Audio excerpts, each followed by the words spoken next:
Waiting for it to go. Okay, there we go. Yo, what's up, everybody? What's up, everybody? Welcome to the Blind Rage Podcast, the podcast based off of gaming news, CDL news, and real-world events. We are your hosts, Mike and Nick, and we have a couple interesting stories for you guys today about our backgrounds, how we all started, and how we even created this podcast. So, Nick, throughout the couple years that I've known you, you've had a really interesting story that I think that you would like to enlighten the world with, to be honest, because even though I've heard it multiple times, it's still an amazing listen, and it's very inspirational, especially for most people considering your circumstances. So let's hear some about it. Yeah, man. I mean, honestly, like you said, I've talked about it a whole bunch. Anytime that somebody joins up on the channel, wants to, just be a part of the Nick Nation. Hey, shout out to everybody if you are watching. And it's been a long journey. And I'll kind of start at the beginning, before everything happened and the whole transition. Obviously, this was much before me and Mike met. Just for the viewers who don't already know. Basically, way back in 2008, your boy was 8 years old, born in 2000. You already know, Millennium Baby. Shout out to all you guys that are. But basically, we my brother got me into Call of Duty. It was way back in World at War. It was we were playing some zombies on Nocturne Toten. I don't know if you guys know a lot about that or not, but we got into that. We would grind it all the time, and basically that's what got me into gaming initially. I was already kind of like into Midnight Club and different racing games, Grand Theft Auto, Madden. Of course, I played Madden since I was like 5. That's my game. You guys already know. But we're out here just having a good time. I wasn't even playing online at the time. I was just having a good time playing against bots, playing zombies, stuff like that.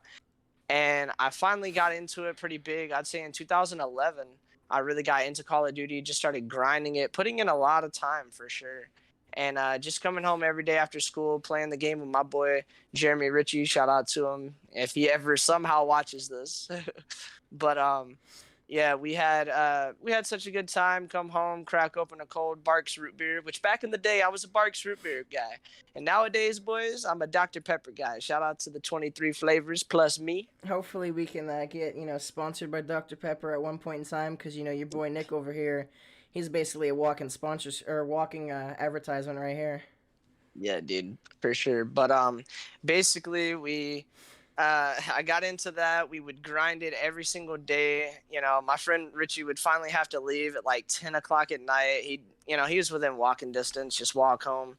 And then we would just basically rinse and repeat the next day. And every single day after that, we would just keep it going. And we'd meet more and more people. We got into all different kinds of clans, trick shotting, going for feeds, like quick scoping, just anything sniping related back then. Then in 2012, when Black Ops 2 came out, everybody who plays Call of Duty knows that is the best or the second best on everybody's list. That is the Call of Duty that everybody will talk about. And for a good reason. It was good for all the things I've already mentioned, plus the competitive scene, which me and Mike are big fans of. Just all kinds of things. Like, it really, you were just way too good with any playstyle. You could just have a good time, love it. It was great. But the thing is, I'd say about 7 months in, and we started, noticing. Well, I'd say it was about 4 months in, actually. I started noticing that I was losing my sight. At the time, I was in football, and I would go through all my whole school day, and then it'd be time for football practice. And I was just thinking, maybe I'm getting too hot. Maybe I'm doing too much. I'm running around too much. I'm getting too much exercise, and I'm just getting overheated. And so, like, I thought maybe that was causing my blurry vision. Well, it turns out, you know, I went to the eye doctor. They were like, yeah, well, it looks like you might be able to, need some glasses. I was like, well, plenty of people have glasses, whatever. It's no big deal. Well, it turns out a few weeks after, I was like, these glasses aren't really helping me. I don't know what the deal is, what's going on.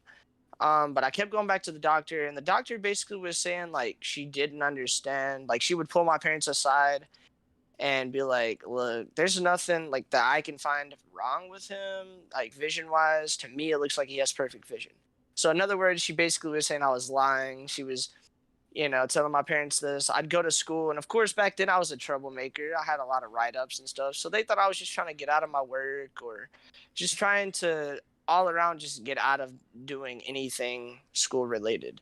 And I was trying to tell them, like, nobody fakes being blind. This isn't no, like all my teachers were saying like, "Oh, you're just trying to get out of it." It's like, dude, I had 20/20 vision. I was, perfectly fine with reading out of the textbook out loud. I had no problem with that. But literally, they would sit here and make me take tests. I'd be circling the answers, and like I wouldn't even fully circle the answer like all the way on the A or on the C or whatever. And they thought I was doing that on purpose. Or, just whatever, all these crazy things. I could go on and on forever about that. But the point is, nobody really believed me. It was a whole long process. They finally, I went in, and they had a specialist come from out of town, and he was able to see the swelling on my optic nerve. And when he seen the swelling on my optic nerve, he was like, I don't want to freak you guys out, but he either has a brain tumor or some rare disease I have never heard of. And of course, my mom loses her mind. She starts crying, freaking out instantly, like any mom would. And I'm just trying to remain calm. And he tells us we need to go down to Houston right away, where the specialists are. So I'm like, okay.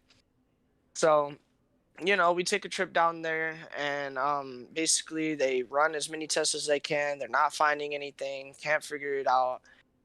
And, they didn't ever they couldn't ever link two and two together. But a few months prior, I had been working for this guy at my church. I was working on his property, and it was the last few minutes of the day. I didn't have gloves because I was a 12-year-old at the time.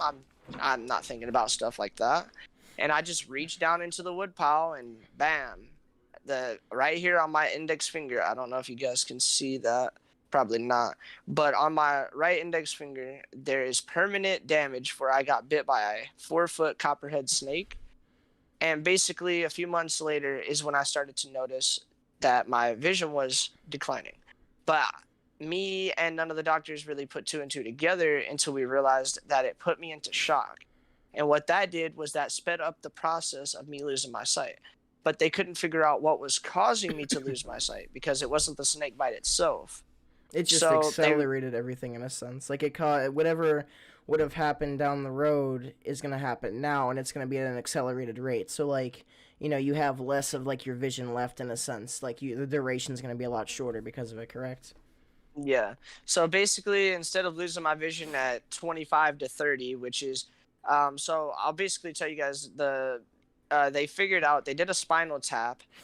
And they were basically, if you don't know what that is, they take like a 4-inch needle and shove it into your spine and pull out your cerebrospinal fluid. And they test that, and then that's how they were able to find out that it was Leber's hereditary optic neuropathy, or LHON for short, which is the acronym. And you guys can do your research on that or whatever, but it's a really rare disease, and 1 in every 100,000 families have it. So it's, it's really rare. No one really famous has got it or anything. So there hasn't been a whole lot of funding or research done on it. So there's no cure. There's not really anything they can do for you. They kind of just send you home and say like, we're sorry. You're out of luck. So basically all that went down, and instead of losing my vision at 25 to 30, since I got bit by the snake and it put me into shock, like Mike said, it sped everything up. So instead of happening then, it happened at 13.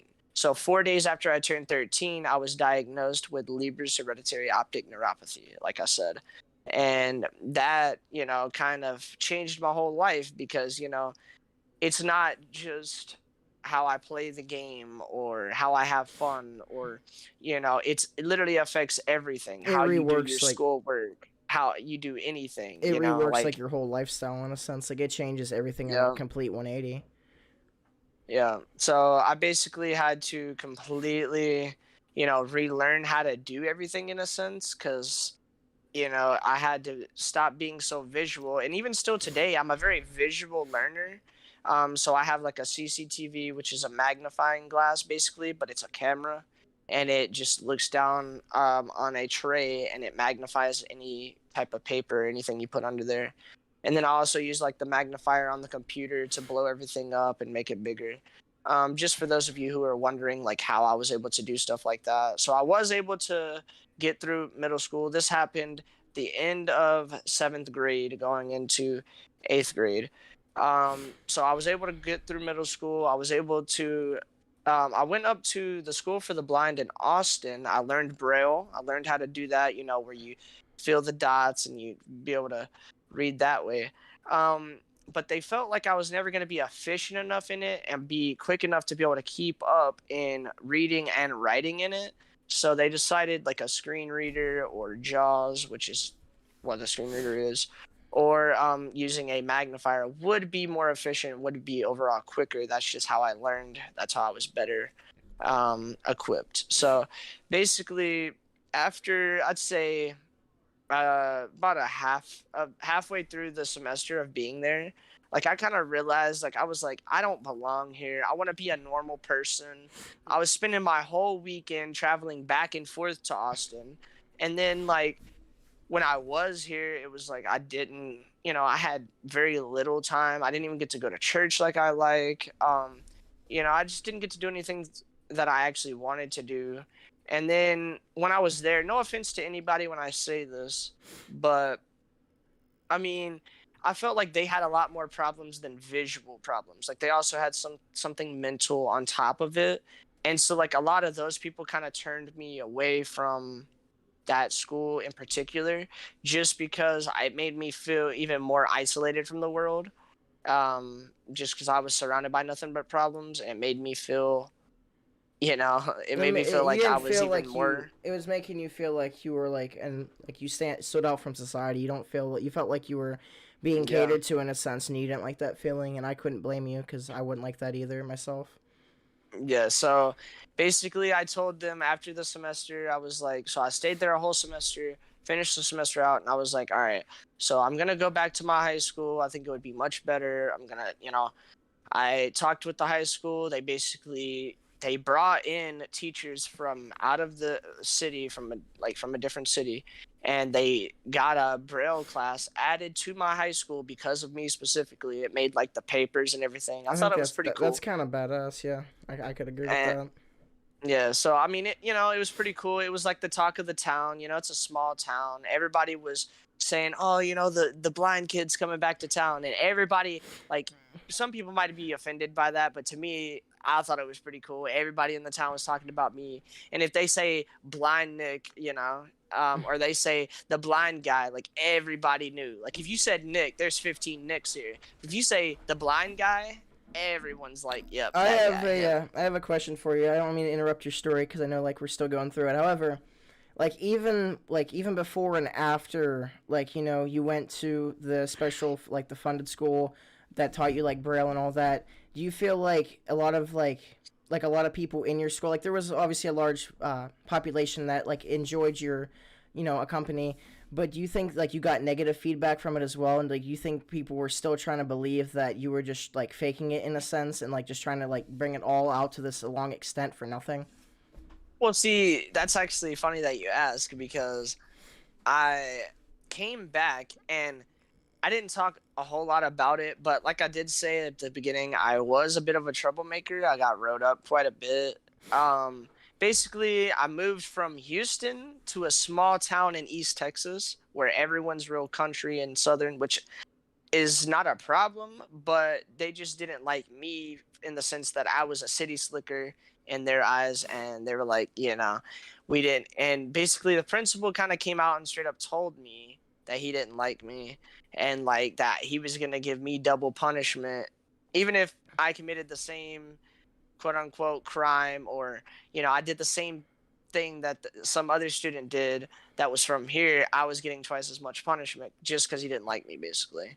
Is And I'm sorry to yeah, interrupt. I'm sorry to interrupt once again, But theoretically speaking, isn't that type of discrimination like not allowed? Like I know obviously You would it think so, depends, but but I would be surprised, especially like obviously like not back then as in like a really old time ago, but like like 10 or 15 years ago or so, like that type of attitude might have been tolerated, but I can guarantee you like nowadays if that was like something that happened like discrimination of someone that's not from here or whatever, I definitely think that would be like a news case, and there would definitely be like some form of protest against that. So it's kind of surprising hearing that wasn't really a big deal back then. yeah, I think the problem is it's something that he talks about. Like he'll kind of intimidate you or threaten you. Like when it's him, it's one on one, like him versus you in his office. So like there's no witnesses, there's nobody to back up your story. It's your word versus his. So at the end of the day, he'll just deny it, and it's like, I'm a principal, I've worked here for 20 years, whatever. You're going to believe some student? Like, that's how he looks at it. So And he wasn't wrong. he was pretty arrogant and had like a large ego, you would say. Yeah, for sure. And, he was this bald-headed guy who would get really mad and turn really red. And our school colors were red and blue, and they would have this red shirt on. And literally his whole face would turn like as red as my t-shirt. Kid you not. And he would have this vein just popping out of his head. Like, I mean, the guy literally would get in my face, scream at me full on for like minor mistakes. And I mean, like, he didn't like me and then it made it worse because let me say this, my cousins, because we moved up here to this small town because my aunt and my cousins lived here. And my cousins went to the school before me. Obviously, they're older than me, so they've already been through middle school there. Well, he basically made it harder on me. On top of the fact that I was a city slicker, he really didn't like that my cousins were basically a pain in his ass from before. Mm-hmm. So he was like, "Oh, you're related to these people?" He took it on you for sure. Like he like used that like irritation and like like irritation and like used it like against you and like took it in vain against you, I guess, in a sense. Yeah. And I mean, let's just say we're, a couple hundred 13-year-olds. Of course, everyone in the schools, breaking all the rules, swearing, doing all kinds of crazy stuff. But he would have literally teachers follow me around in the hallway just to see, like, wait for me to slip up and say a cuss word, or wait for me to slip up and do something that would get me in trouble. Oh, you were late for class. Oh, you got up one too many times in class. When any of the other students could do that five times over and it wouldn't be a problem. So, I mean, like, 6th grade, I had like over 50 write-ups for sure. And then 7th grade was even crazier. I had 84 write-ups, which was outrageous. And then after that is when I lost my sight over the summer, after 7th grade year. So after that, it was insane to come back and see like the tone changed completely. Like I went back to the school and like, after I finally, after all the rumors of me faking it and all this other BS, after that was all cleared up and the doctors proved that my stories were true and everything that I had been saying was true, everybody felt bad. He even threatened to fire the teachers that were, giving me a hard time, and he tried to like cover his own ass basically. Yeah. But it's like you were discriminating and doing all the same things they were. So, you're just as guilty as they are. And it was crazy because I come back and then I was getting, even before when I would have AB honor roll, they never gave me any of the certificates for the first 2 years I was there. Then insane. 8th grade, I got AB honor roll. I got student of the month. I would never get student of the month ever. I had all the certificates after that. They're like, oh man, we've been bullying this blind kid for so long. Obviously, I wasn't blind before, but now they're like, oh man, he's blind now. And like, oh dude, this is like not going to look good. Do you think that those certificates, like obviously, like if you hit like honor roll and all that, that's understood to have like it's implied that you get like some form of certificate. Do you think that them actually starting to give you the certificates then were an act of like sympathy of you not being able to get them because you earned them, and then like now like you're blind because of it, or do you think it was like they're just giving you sympathy in general because like you were blind and they kind of want to like kiss your ass because they treated you like shit in the beginning? Yeah, I think because they treated me so bad at first, they were like, they probably wouldn't have ever really cared that they treated me so bad, but the fact that I lost my sight and they like witnessed the transition and then still didn't believe me during it was almost like another slap in the face. So they kind of were, they were kind of basically trying to just be like, okay, look, we're sorry. Here's this, It's like compensation in a sense. Yeah, and it's like, y'all never thought I was a good person before. All of a sudden, now that I'm blind, I'm the best student, and I'm all that. Like, I don't know. To me, that whole situation was horrible. But basically, to get back to your question, I did receive some flack when I came back because that same principal, after I came back, because I was out of the middle school now, so there was a different principal up at the high school, but so he didn't really have any say so there, but he talked to all of my teachers, all of my ninth grade teachers that I was going to have coming back. He was like basically saying, let me explain to you how this guy is. And he told them a bunch of lies saying like, I'm the most disruptive student. I'm going to do a whole bunch of things. Like I'm going to try to, completely take over the classroom. I'm going to do all these horrible things. And I was like, I came back and I was being nice to the teacher. I was saying hello, all this. And she was like, sit down, get over there. Like you have assigned seats. Like the class got strict as hell because I got in there. And then like after about a week, they realized what kind of a person I was and everything. And that I wasn't just doing it to put on a show. And I wasn't just trying to be a good person, that I actually was. Mm-hmm. They finally realized like he had a vendetta against me. Yeah. So I don't know, like, a lot of people want to say like, oh, he had it out for me, but I genuinely think that guy had it out for me, like seriously. Mm-hmm. So that was a whole deal, but like for the most part, the students were all happy. Like, I came back, met a lot of my old friends. I was in a lot of classes with my old friends. Just had a good time overall. And I even, believe it or not, received some flack from the school for the blind. Some of the residential instructors up there, they were telling me, oh, you need a place like this. You need us. You're not going to be able to make it out there in the real world. They were trying to like not force, but they were trying to like get you to come back just so they could like it be on their terms. Like they were kind of jealous in a sense that you were like actually succeeding without them. Yeah, and they were like basically telling me like trying to influence my answer and everything and trying to tell me like, oh, you won't make it out there, like you need us. It's like, nah. And I use that kind of like as fuel to add to my fire. And I was like, listen here, like everybody thinks I can't do it, and I'm gonna prove y'all wrong, because I came back to my high school and I made it work. It wasn't always easy, but I finally got through high school and I graduated. I walked the stage, and just the feeling of them calling my name and walking across that stage and knowing that I did it, despite, I'm not saying everybody didn't, believe, but, that whole school, I had a lot of doubters and a lot of haters and people just who didn't think that I could do it. And now I'm out here, I've been going to college for like 2.5, almost 3 years. I've been doing my thing, and, people could say whatever they want, but at the end of the day, it's a huge satisfaction to just know, like, you've proved people wrong. It doesn't matter what they say. Like, you put your mind to something and you accomplish it, and it feels great. Nick, I have a couple questions for you. The first thing would be, is like, obviously I've heard your story myself, so like, I know key things to like make sure that are included, obviously.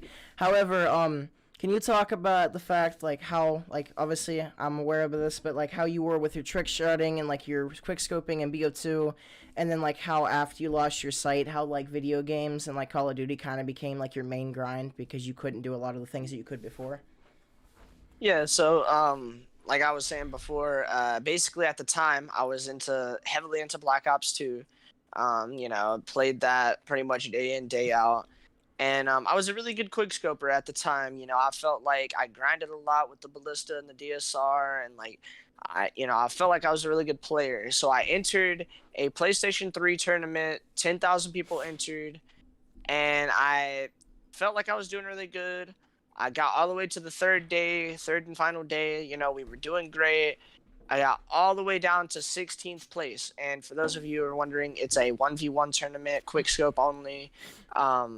It was kind of like Nuketown 2025, you know, radar on. And of course, at the time I could see. So, you know, that I'm not saying I was out here doing insane with, you know, no vision, fresh off of losing my sight, you know, nothing crazy like that. But basically I felt like I was all around a really good sniper. You know, going into that, I had like a 3.15 KD, mostly sniping, and I'd say that's pretty good on Call of Duty. You know, most people nowadays would, you know, with skill-based matchmaking and everything, you couldn't dream of having a KD like that. But, you know, back then it was a really good KD, you know, and I was proud of myself. It was the first Call of Duty that I felt like I was really going to take off and go somewhere. And whether that was through feeding and being in clans that way, because I was in different clans there. I was even in XJMX for, you know, a 2-week little stint. Shout out to Blaziken. I was in there for, you know, he was in there for a little bit. I was just about to say, like, you were in the clan with, you were in XJMX with Blaziken before he came famous. You know, he came phase Blaziken. But I think that's kind of epic. Like, people probably won't believe you even though you're telling them that, but I can almost guarantee that's true, because that's actually insane. Yeah, and then, you know, that just goes to show, dude, like any of those communities back then were so good. Like the knifing community, shotgun community, the trick shotting, you know, feeding, sniping, you know, competitive. Everything was just thriving at the time. Call of Duty was just the number one on the charts. You know, it was amazing. And of course, I was on top of the world. I would come home every single day. I would grind. And I finally got, you know, 16th place in that tournament. And of course, I got knocked out. I lost like 30-26. And it was unfortunate. It was in a best of 3. We went to game 3. I put up a hell of a fight. You know, 16 is, you know, it's nothing to be ashamed of. You know, I'll especially take it. out of 10,000, like 16 out of 100 is pretty good. Like, even if you look at like challengers, like in the leaderboards that way, how like they do the seed system, you know, top 16 is where it's at in general. But let alone out of 10,000 people in a tournament, bro, that's actually pretty insane if you ask me. Yeah, I mean, you know, obviously at least like probably 8,500, maybe 9,000 of them were pretty much not great. But like, you know, once you get through the competition, the first few days, you can make it to that third day. It's like if you're on, you know, and you're in champs, if you can make it to that championship Sunday, you know, just that's when you know you're doing something right. But, you know, after that tournament and everything, I kind of got a little bit away from feeding, because I started watching L7, which was a trick-shotting clan back in the day. And I know a lot of people say like, oh, FaZe, you know, that's who they associate with trick-shotting. But like, to me, FaZe, they just did 720 insta swaps, which, you know, was okay, but like you need to have some variety, you know, you need to mix it up, have some more complexity. Yeah, and it was just a simple trick shot, you know, it was nothing crazy. They didn't do any varial, they didn't, you know, they didn't do any knacks, they didn't do anything like that, you know. I'm not gonna go too deep into the whole trick shot gang, but basically trick shotting was like the thing that after I lost my sight, because, you know, I was doing all this, I was really getting into trick shotting, then that's when I kind of started losing my sight.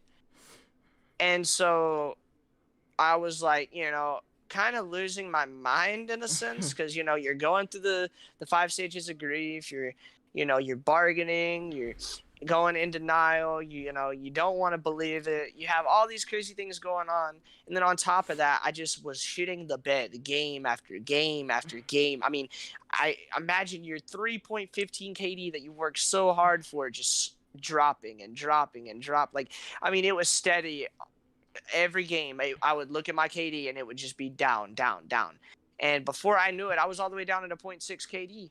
And I mean, it was nothing I can do about it. I mean, what are you going to do? You're a blind guy who hasn't even adapted yet. You don't even fully know what is the right way to play for you.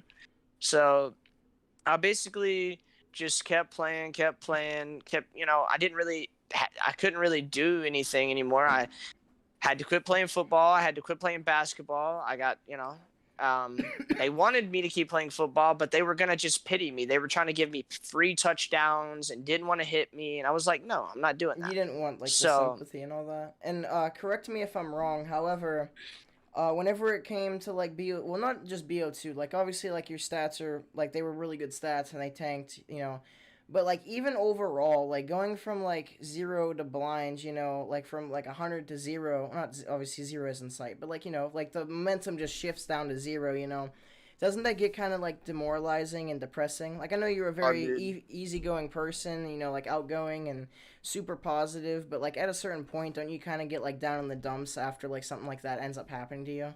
yeah, man, I'm telling you, for a long time, I was really not sure if I was even going to be able to play games anymore, like if it was even a possibility. But I just knew it was something I was really passionate about. I had a lot of friends. I've been doing it for, at this point, it was like 4.5 years. I had been like putting time in, ever since I was a little kid playing with my brother.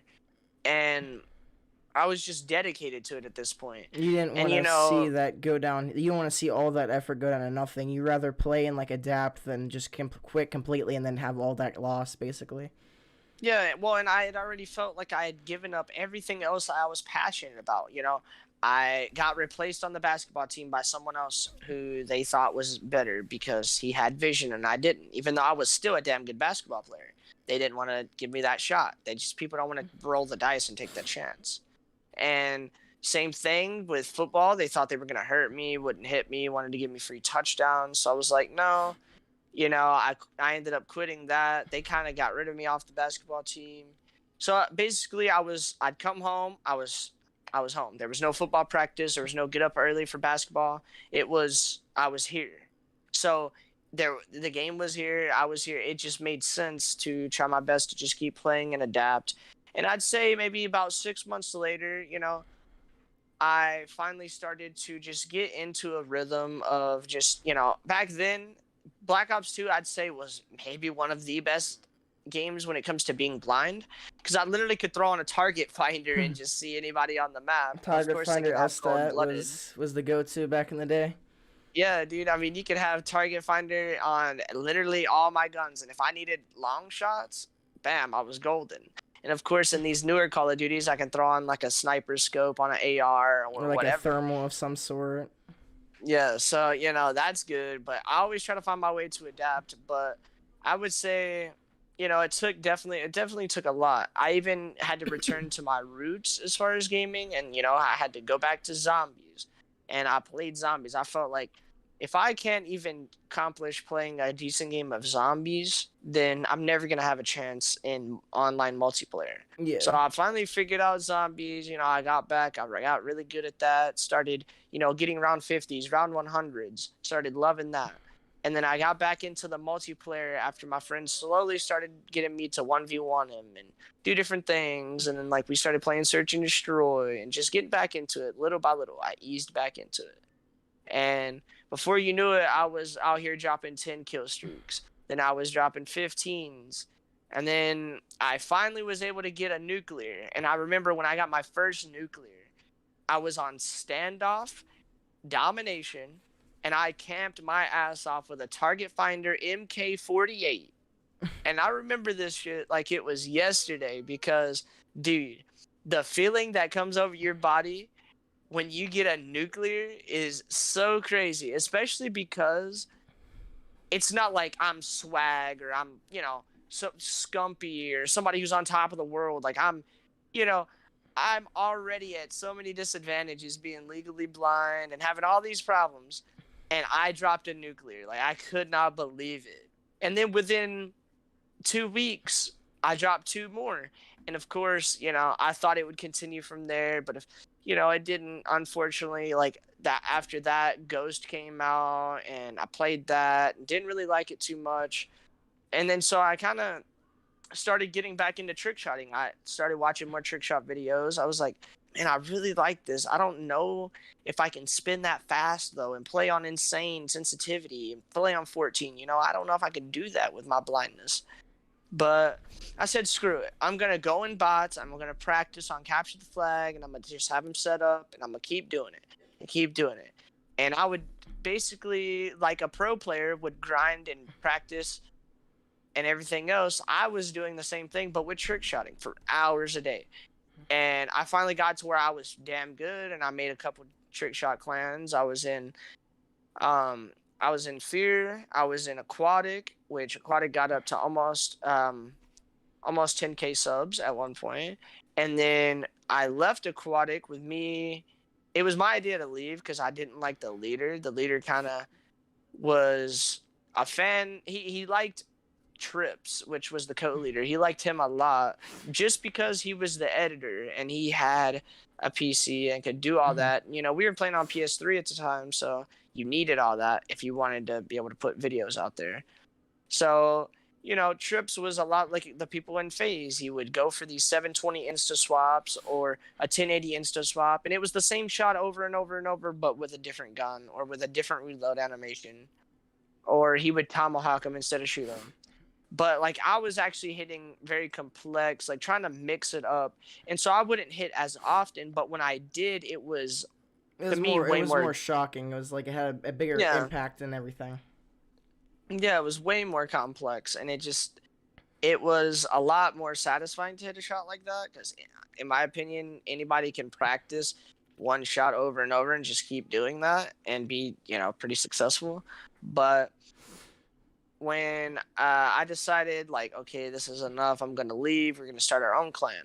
So I left and I started True Clan, and basically I had like 4 or 5 people just leave that clan instantly. They left Aquatic and came and joined True. I think that's amazing. Like you had like a following that like wanted to be Yeah. around you. They didn't want to be around like someone else's clan. They just like, you know, they liked you. They liked your personality and what you did and what you're about.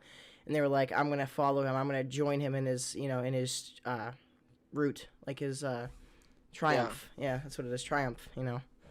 Yeah, well, and I think they were also kind of pissed off at how the direction that the clan was going in. Yeah, we were gaining subs and we were putting content out there, but people just weren't happy with the position we were in.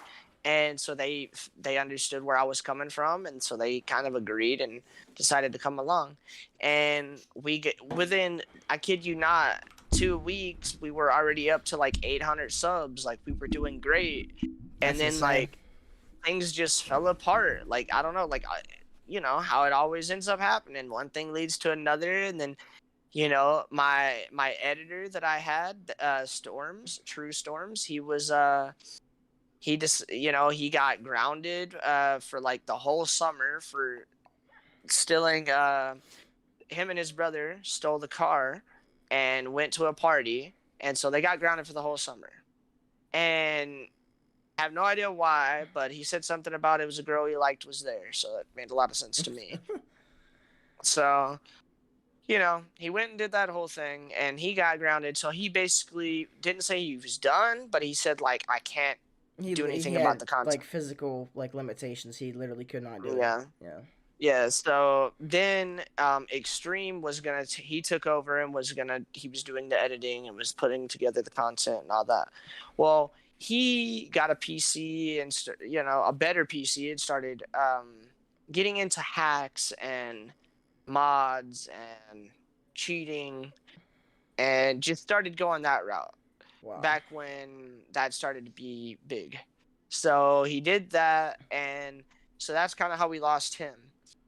And then me and my boy Rays, which we go way back, he decided that, you know, without either one of them here, they were our editors. Like, you know, we should probably just try to reach out to other people, try to find some more people.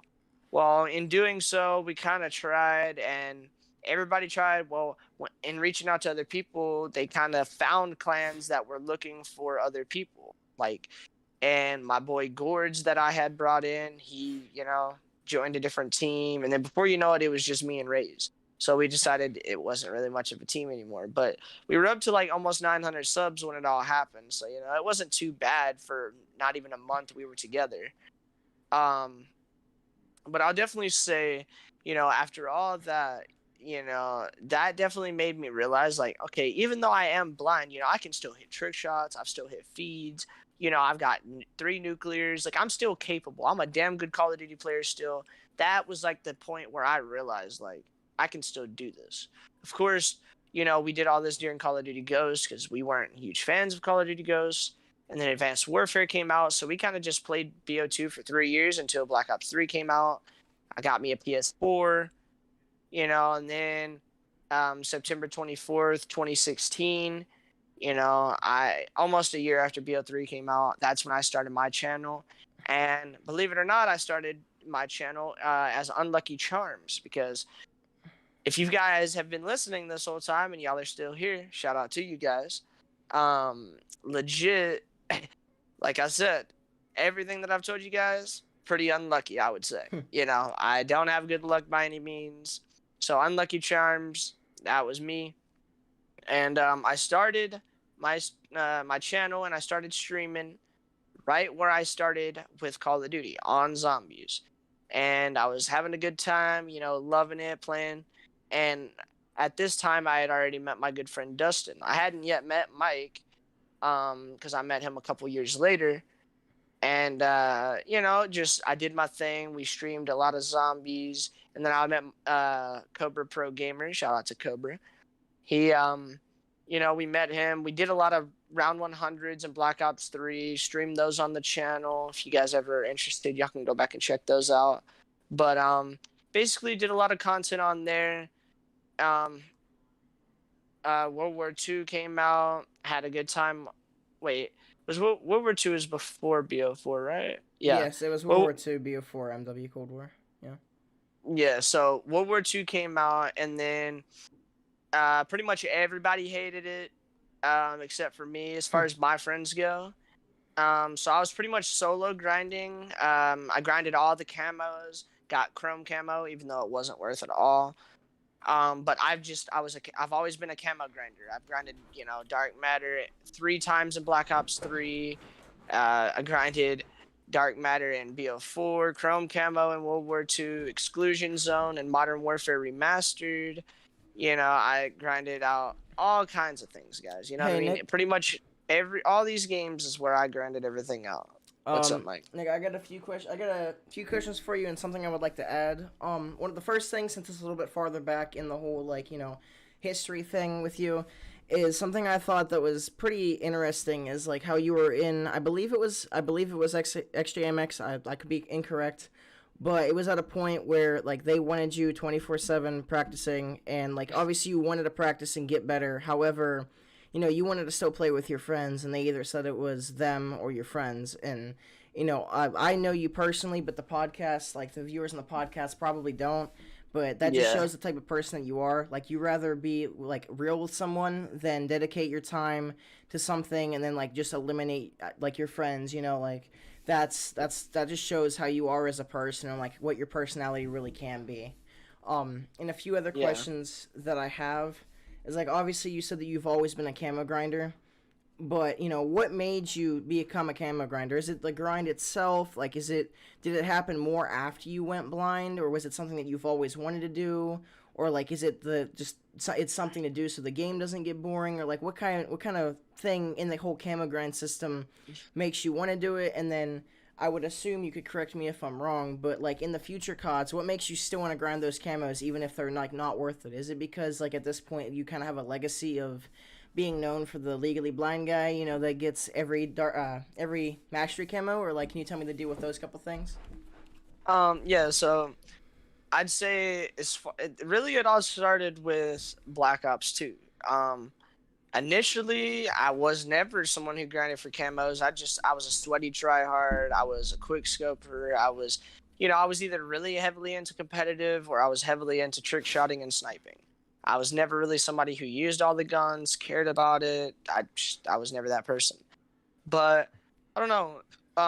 Me and my friend kind of one day we decided like we wanted to get diamond snipers. So we went through and we grinded out diamond snipers. We were like, yes, dude, diamond in Black Ops 2. And anyone who knows, that is like one of the greatest camos of all time. It's one of the best diamond camos, if not the best, like diamond camo, as well as one of the best camos in COD history. Yeah, so so we noticed that, and then we were like, well, I kind of want to get my pistols done because like we use that a lot when we're trick shotting or whatever. And then we were like, oh well, we use the submachine guns a lot in our trick shots. So it was just kind of like slowly but surely we It's like did a it chain so it would reaction look. effect. Yeah, like we did it slowly but surely so like we could have like good looking kill cams in our trick shots. And we kind of did it for that reason, but then I kind of liked just the You kind of feeling got of getting addicted on to it and almost. just getting on and just grinding pubs and just having a good time, like slaying out and just enjoying it. And I'd say losing my sight definitely had something to do with it, but also I'd say like, okay, after Black Ops 2, Ghost came out, didn't really play it. We still played Black Ops 2, and then after and Ghost was done, Advanced Warfare came out, we still played Black Ops 2. So like, and we kept joining new clans, and we kept creating new accounts, because back then you could have a fake email and Yeah, it a didn't have to million be verified. accounts. Yeah. Did you Yeah. what So el- with all that happening, let me just add in real quick, with all that going on, every single time that we would create a new account, it was like, well, time to get all the snipers done. And then like it would just it'd be that whole domino effect again, to where it's like I'd say close to 100 times I went through and grinded and got every gun in Black Ops 2 diamond. And that some people might be like, yo, that's no way you did it that many times. But it's like, I'm telling you guys, 3 years straight of nonstop, every single day, 8 hours a day, Black Ops 2, all day, every day. And I'm sure I'll show you guys on a different episode. And if you guys have seen my setup, I have a Black Ops 2 T-shirt hanging on the wall right over there. And let me just say, that is not only my favorite game of all time, but it's my most played game of all time.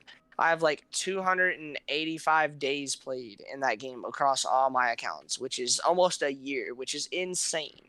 It's absolutely ridiculous. But yeah, go ahead, Mike. a couple things. The first question, which I'm pretty sure I know the answer to, but correct me if I'm wrong, but didn't you have around 28 days played in Black Ops 2? Or was it around like 50? I wasn't sure exactly, but I know you had a couple years worth. Like you literally had 3 years worth of playing 8 hours a day, so you can do the math there. Dude, it was like 280, almost 285 days. It was something ridiculous like that. Yeah. Like it was crazy.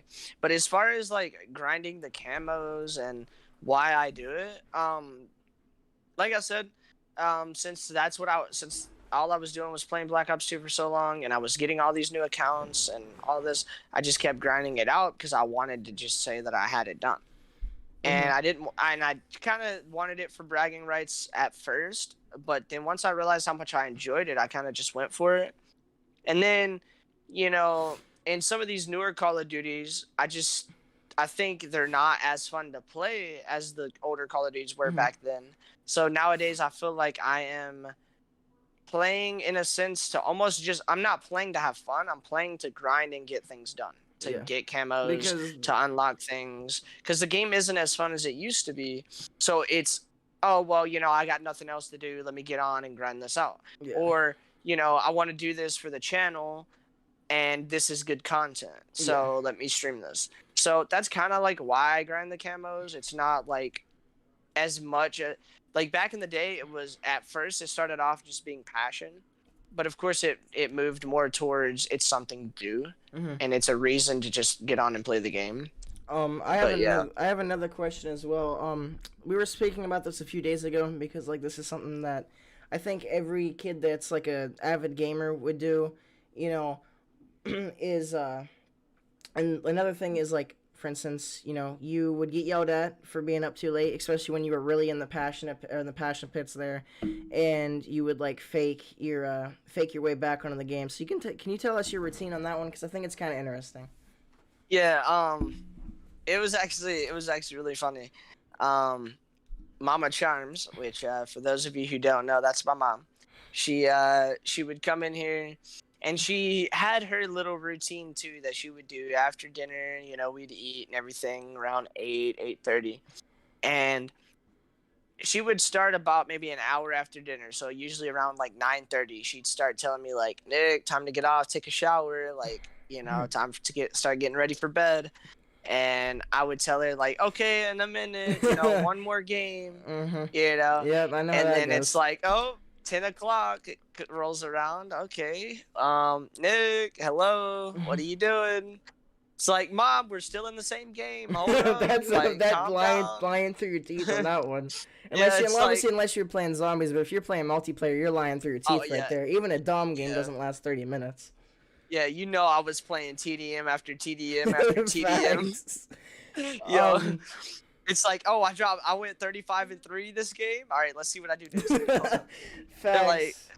and then she would come in there and it'd be like 10:15 or something, like 15 minutes later. She finally is tired of yelling from the living room. She finally like, all right, I'm getting up and walking in there. Oh no. So she comes in here and then it's like, and this was back in the day when I didn't have monitors or, anything like that. I still played on my TV. Through the And speakers, or they were using the headset. well, I had the headset and everything plugged in. So thank God I didn't have to worry about that. But she would come in here and she would instantly see my TV and know. But I was like, look, Mom, 60 to 33. Like, we're still in the game, see? And it's like 7 games later, Yeah. And she would be like, all right, look, I'm going to take your power cord away if you don't start freaking you need to start getting ready. You need to get in the shower. You need to freaking get off. I'm not going to keep asking you. I'm not going to freaking keep begging you. I'm gonna tell you, you need to get off. And I'm like, okay. So what I would do is, she didn't know, but I would turn the TV off, but not the PlayStation, and I would then go in there and turn on the water, like, and then she'd walk in to her. She'd go to her room, like, okay, he's taking a shower. He's gonna, he's good. He's off. Then as the water, like, she'd hear the water running, Yeah. and I'd come in here and play like a whole game. Go back in there, turn the water off, and be like, all right, I'm out of my shower. I'm going to bed. Good night. Come back in here and, like, play all night. She'd come in here in the morning, and, like, I'd hear her start moving in there. I'd be like, oh, damn. Quickly turn everything off, lay down. Oh, yo. And then Mom comes in there. I'm like, what? Like, I'm acting like I'm asleep. Like, I'm like, no, leave me alone. Hold up. But low-key, I just grinded all night. Freaking, got, like, another 4 guns done or something. Facts. So yeah, I did all those things, and actually, in Modern Warfare Remastered, that's how I met my boy Dustin. Shout out to Cryptic matches, Doom. right? I'm assuming. We were playing cage match in Modern Warfare Remastered, and he had QS question mark in his clan tag, and I had QS question mark in my clan tag, and so we got on there and we were playing, and back then it wasn't like how it is now, to where if you got in the lobby and you didn't back out, you could stay in that lobby.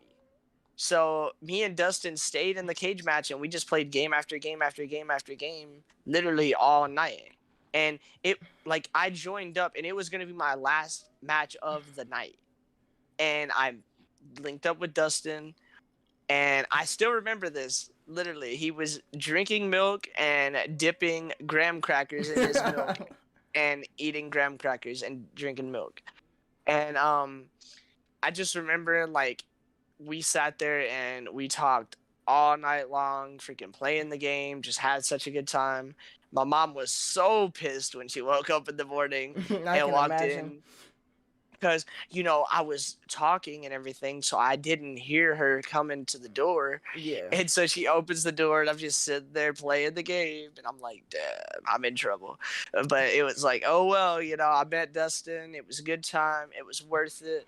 And it's crazy because Dustin, him, he would normally never even, like, talk to someone else on the mic. Yeah, he's a very, like, introverted, shy person. Like, not with us, obviously, like, if we're in, like, a party chat and we're just talking to each other, but... anyone outside of, like, our friend zone, like, he's really uncomfortable with, which, in a sense, I am too, but I'm a little bit different with that. However, but, yeah. But, Nick, may I add one thing? I'm sorry to interrupt you, but, Go ahead. For the newer viewers, or, like, the people that didn't play the OG COD, which I didn't myself, like, I played BO2 against bots. That's about it for OG COD. However, back in the day, like, the cage matches, people would boost. Like, people wanted camos, and they would boost their ass off. They didn't care how they got it. And the reason why Nick and Dustin, had QS in there. Clan tag is because they didn't want to do any of that bullshit. They wanted to actually snipe. They didn't want to have to someone try to boost or someone try to give them free camos or vice versa. They didn't want that. They wanted to play the game for what it was supposed to be played. So if you guys are wondering why they had that in the clan tag, that's kind of how cage matches worked back in the day. Yeah, because back then there was, believe it or not, there was a lot of people who would literally have HS ?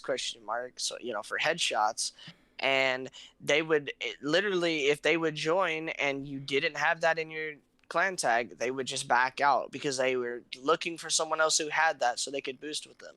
And there's so many people that I would join up on, and they'd be like they would walk right up to me, try to give it to me for free, and I would just leave the game because it's like, dude, you're ruining the game. I'm trying to have fun. Like, if you're gonna let me kill you, it's not fun. It's same thing with the whole football. If they're gonna let me run the touchdown in, it's not fun. If they're not gonna try to tackle me, it ain't fun. Yeah. So back then, me and when we met, I'd say probably within the first 2 weeks of the game coming out. And so me and Dustin decided we were going to grind the game hardcore to try to get at least to the 10th prestige. Because, in the original Modern Warfare in COD 4, they had 10 prestiges, 50 levels. And they had that, the gold cross was that's the famous icon. Everybody knows that icon for that. Well, Dustin really wanted that. And me and him were kind of doing a race for it. And I was on my It's Charms account, which was my first initial account that I had. And I grinded hardcore, got all the guns done, did it legitly, didn't boost like Mike was saying all these guys would do in their cage matches. I actually grinded it out legitly. And in that game, it was 250 headshots for all the weapons, even the snipers, the shotguns, everything. So that was one of my first true tests as a camo grinder, I'd say. It really was testing my patience, and it really, really put me through the ringer, I'd say.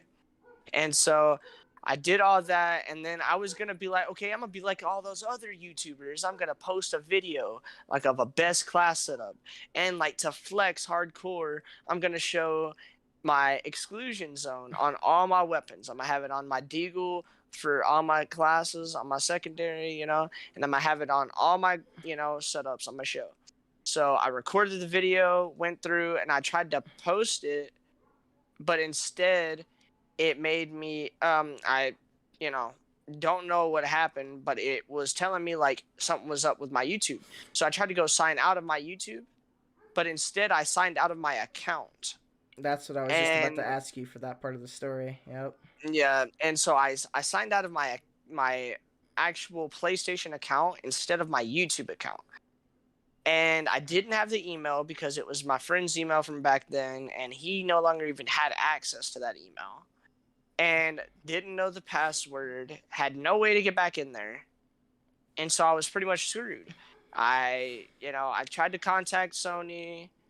I couldn't get through. They tried to help me, they couldn't. And so long story short, I ended up creating a new account, and I grinded it all over again. Not on Modern Warfare, but I did go back on Black Ops 3, and I grinded out Dark Matter. And that's when I grinded it out for the second time. Then I fresh started and grinded it out again for the third time on Black Ops 3 because the fans really liked it. I enjoyed playing the game. That's where I got a lot of my success with my subscribers, just streaming, talking in game chat, meeting friendly people, having them come to the channel and subscribe, and just it was all around just a good time. But yeah, so when I got kicked out, basically I got kicked out of my account. I was Prestige 9 level 47. I was literally 3 levels away from hitting that Prestige 10, which is, crazy. Mm-hmm. But obviously we wanted Prestige 10 level 50.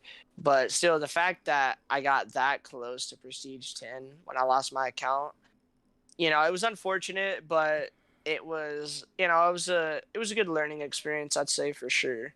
So Nick, I have a few more questions because there's a couple parts of stories that I think that are kind of crucial to the podcast to understand you a little bit more.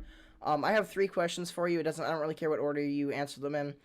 But the first question is, could you like talk about the 1v1 on Black Ops 2 with the quick scoping, like the quick scoping 1v1, where someone hacked your account and then you couldn't reaccess that. Okay. Yeah. The second question is like these are like a and B question like together, right? So the first question is when, like, it could be any time throughout when you first started playing COD to even now. But like when did you realize that while being blind you could actually make gaming a thing? Like when did you think that you could go from, being blind as fuck to like actually being able to make something out of this? And also, what game do you think that made you click this the most? I would think personally that it'd be Black Ops 3, considering about how much, like, obviously BO2 made a lot, but like when did you actually click with like the whole YouTube and the whole, actual gaming thing being a reality for you, which I would assume BO3, like I said, because like that's where you got a lot of traction, and to this day people still are asking you to play Black Ops 3. But like I said, I don't care what order you what order you answer these. I just kind of want to have the podcast know these things just so they have a little bit more insight of you and like, how you work as a person. Okay, so I'll start with the whole 1v1 thing, since I'm sure people are curious about, like, they heard what you said and they're like probably mind blown about so basically, in the same time frame, this was after the whole 1v1 tournament with 10,000 people in there, after I got 16th and all that. But this was before I had lost my sight. I was 1v1ing because I would always go on and I'd play free for all, right? I'd hop on BO2 and just run pubs and just snipe everybody. And just back then I would have my way, like 30-2, 30-1, just absolute domination. And I'd go through and, I'd basically for the most part just play my game. But there'd be a few people like this one kid, at the time I can't really say anything because I was a young kid myself. We were both around 11, 12 years old. Well, I don't know if he had an older brother or if he just knew what he was doing or what. But basically, going in, I had no clue. But basically, he was like 1v1 me. I was like, "Are you sure about that, bro? Like, I'm down. But if you want to get smoked, he doesn't want to get spawn trapped like literally 29 times. The first time, once you die once, you're dying 29 more times in that sequential order." Or it was 25, right? It was 25 instead of 30. That's what snipers were. Or was it 15? I was 30. Okay, because I know some people did 15 for snipers, and other people did 25 or 30. But let me stop interrupting and let you actually talk here. But basically, so instead of putting it to the 30, though, I decided that like this kid was way too cocky and talking way too much trash. So I was just gonna kind of like mop the floor with him a little bit. I was gonna like whoop his ass, little try hard on him, And I decided, okay, so we're gonna go in. We're gonna, we're gonna start off playing like, he has a chance, right? Didn't you set it to 100, correct? Or was it unlimited? It was. I set it to unlimited just because I wasn't sure, on how long he was gonna let me just spawn trap him for. But basically I started off just like basically going mid, not doing any spawn traps, just very standard stuff. Let him get a few kills on me, like build up his confidence. And it was 20-8. Okay, I was beating him, and I was like, all right, so are you ready? He was like, what are you talking about? I was like, bro, I'm about to turn up. I'm about to destroy you. I was like, competitive trash talk right here. Yeah, I was like, bro, I don't think you're ready for this. Like, actually, you're fixing to get mowed down for real. He was like, bro, what are you talking about? Like, you're not even good. It's like you're barely beating me. I was like, okay, so it's fine. It's fine. So, I killed him in mid, and it's like Mike said, chat. As soon as I killed him in mid, it was game. It was chalk for this guy. Killed him in mid. Then this was Nuketown. You do the middle spawn trap, and you kill him back orange, and then you kill him back blue, and then you kill him in the mid, then you kill him back orange, kill him back blue, you kill him mid, and you just keep rotating and just keep doing it over and over.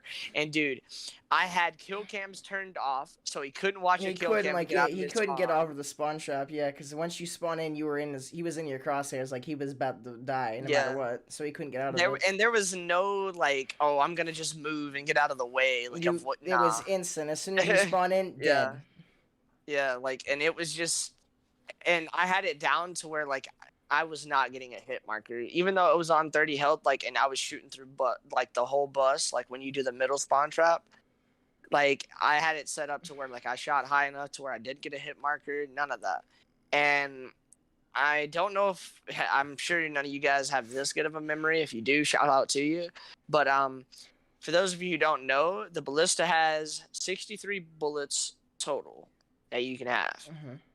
And I went from 20 to, because it was 20 to 8, like I told you guys. It went from 20 to 8, and I ended the game because I ran out of bullets. I ended the game, and it was 83 to 8. Holy fuck. I literally killed the guy 63 times. Didn't you have to pick up his own gun as well? Because, like, you were out of ammo, right? No, like, I literally ran out of ammo, and it, like, made me switch to the combat knife, so I just ended the game. Yeah, I didn't even want to give him the satisfaction of killing me. So I just ended it. And he was talking all this trash. Like, he was screaming at me the whole time. Like, he even sounded like he was in tears at one point. I don't even know if that was, like, from how pissed he was or what. If you get whooped that badly, like, you're no coming back from that. You can't even say anything. If you say anything, you just look stupid. Well, dude, the whole time he was sitting there like, bro, you're hacking. You're cheating. Stop hacking. Like, that was back in the day before, like, theater mod was a thing. I'm sorry for interrupting, but, like, it's, like, before theater mod was even a thing. Like, nowadays, like, you're gonna die to spin botters on console, but, like, back then, that wasn't even a thing. That was just someone's, like, excuse. And it still is people's excuse today. Even if they're playing against console players, they're like, oh, you're hacking. I'm like... Yeah, dude. And it's like, bro... You think I'm cheating?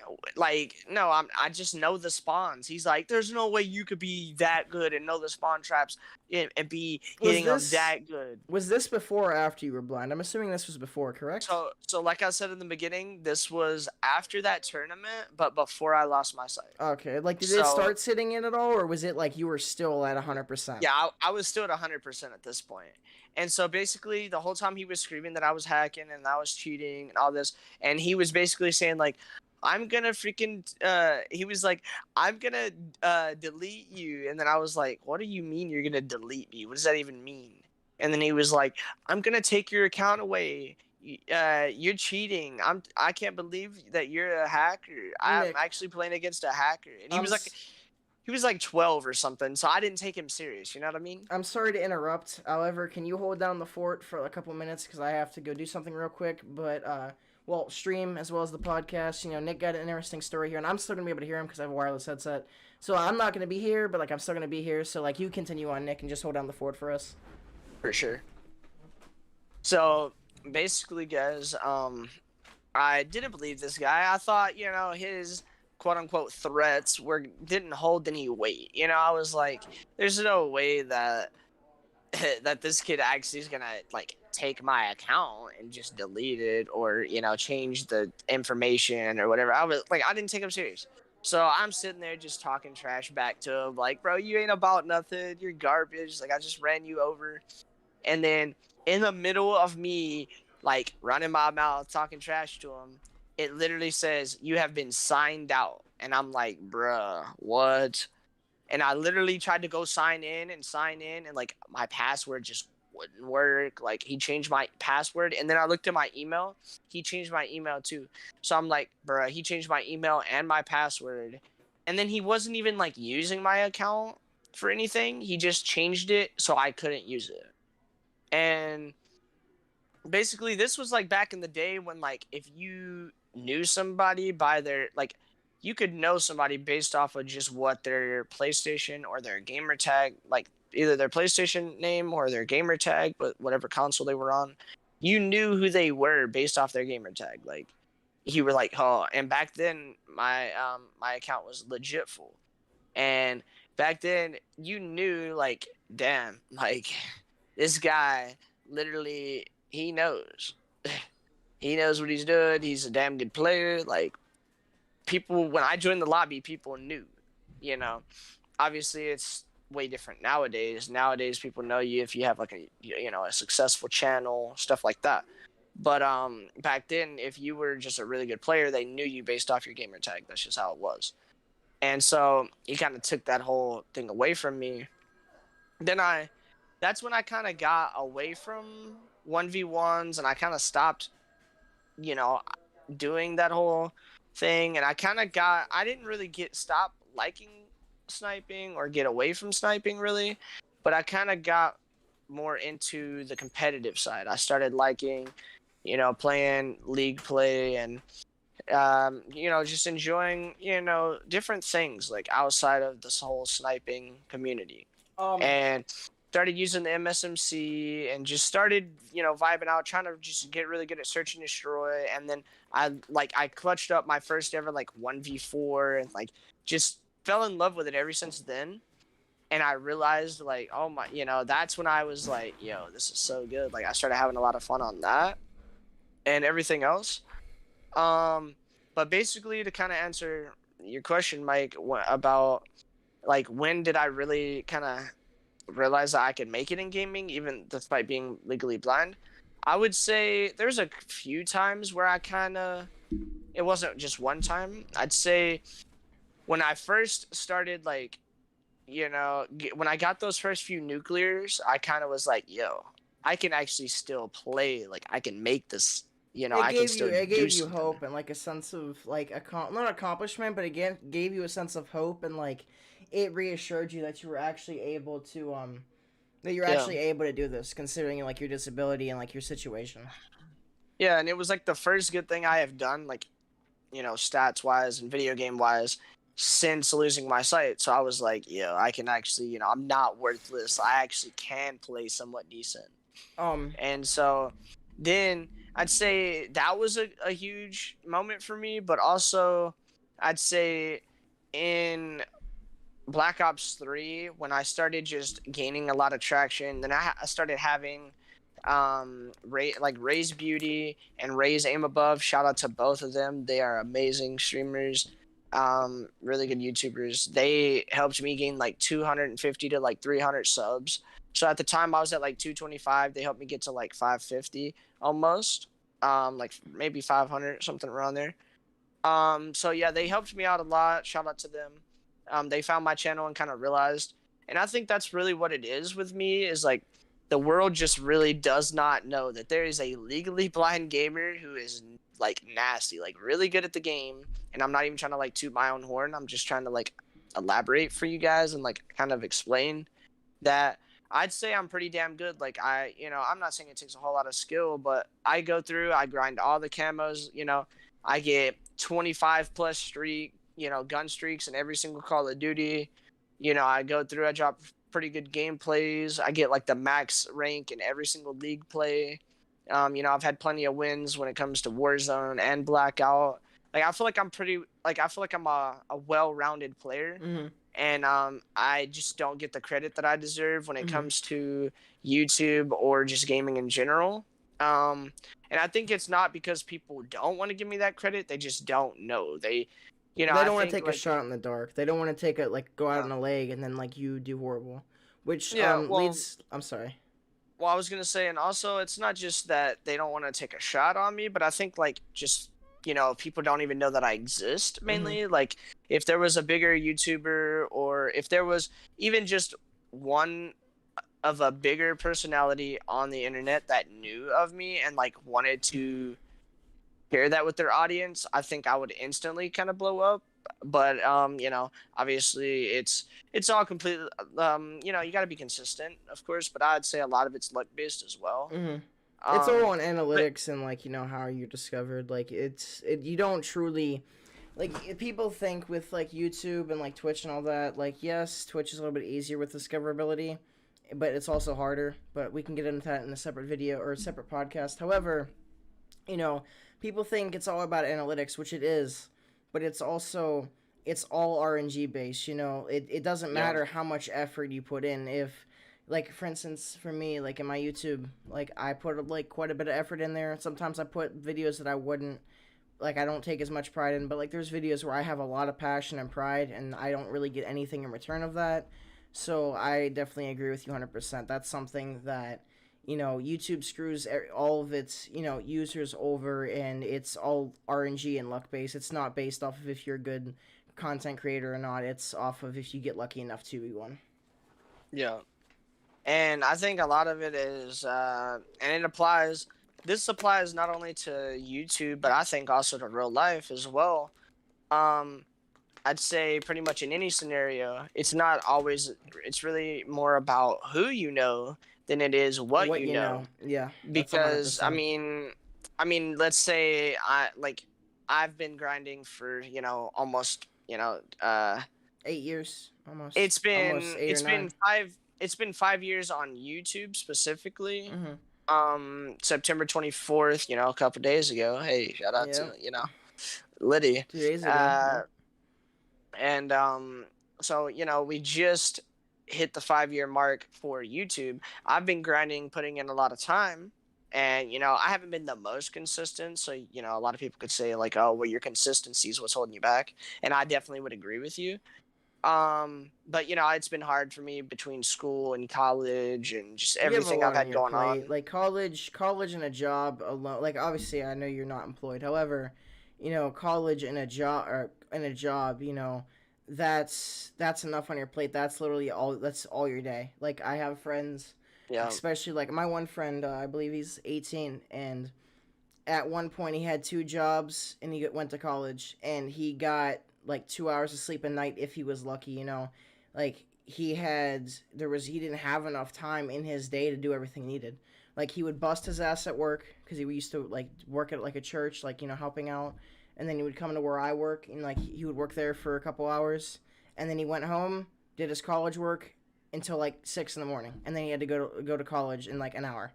So it's like, in a sense, like with that, like it's hard to be consistent, especially with you particularly, although you don't have a job, you're legally blind. So there's a lot of extra things that take up more time just to be able to do the same the concept and principles that for instance, my friend does. So although you're in a different circumstance, it's the same principles of the consistency. Yeah. And I haven't even really touched on the health issues related with my stomach and all my stomach problems. I'm sure we'll get into that at some point. That could be like another podcast topic as well. I'm 100% for that. Yeah. So I'm not gonna go into it too much right now, but basically that's another thing that I've had. It's if you don't feel good, it's kind of hard to have a positive mentality and be able to just want to stream and just it's hard to want to be consistent if you just feel like shit. Yeah. And on top of all of those things, I'd say that's what's been hard for me to be consistent. But you take somebody who literally, let's say they posted 2 videos, if they know the right person, if they know like PewDiePie or whoever, right?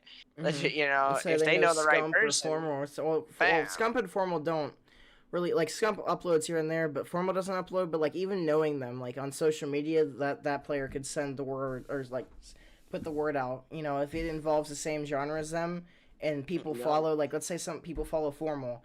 And if he vouches for someone, people aren't gonna be like, oh well, Formal vouches for him, so I'm not gonna trust him. Hell no. If Formal says you need to check out this video is amazing, it's what I endorse it, and people are gonna click on it. It could be the worst video out there. If he endorses it, that's all that matters, because people are gonna you're gonna get the clicks. And then even if people don't enjoy the video, that niche group that does enjoy the video, that follows Formal, they're going to be happy anyway. So, like, it's all on who you know and not really what you know, because if you have the connects, you can succeed. But if you don't, even if you work hard, you might not have that opportunity. Yeah. And so that's what I'm saying, like, hard work, I'll say, like, it's with, if anybody's ever followed Merc Music, he constantly put up videos and all kinds of stuff like that, and was posting all the time. And, it took him like 7 years or something to finally get noticed. So they say hard work doesn't really go unnoticed. So, I'm sure it's only a matter of time. It'll eventually happen when the time's right.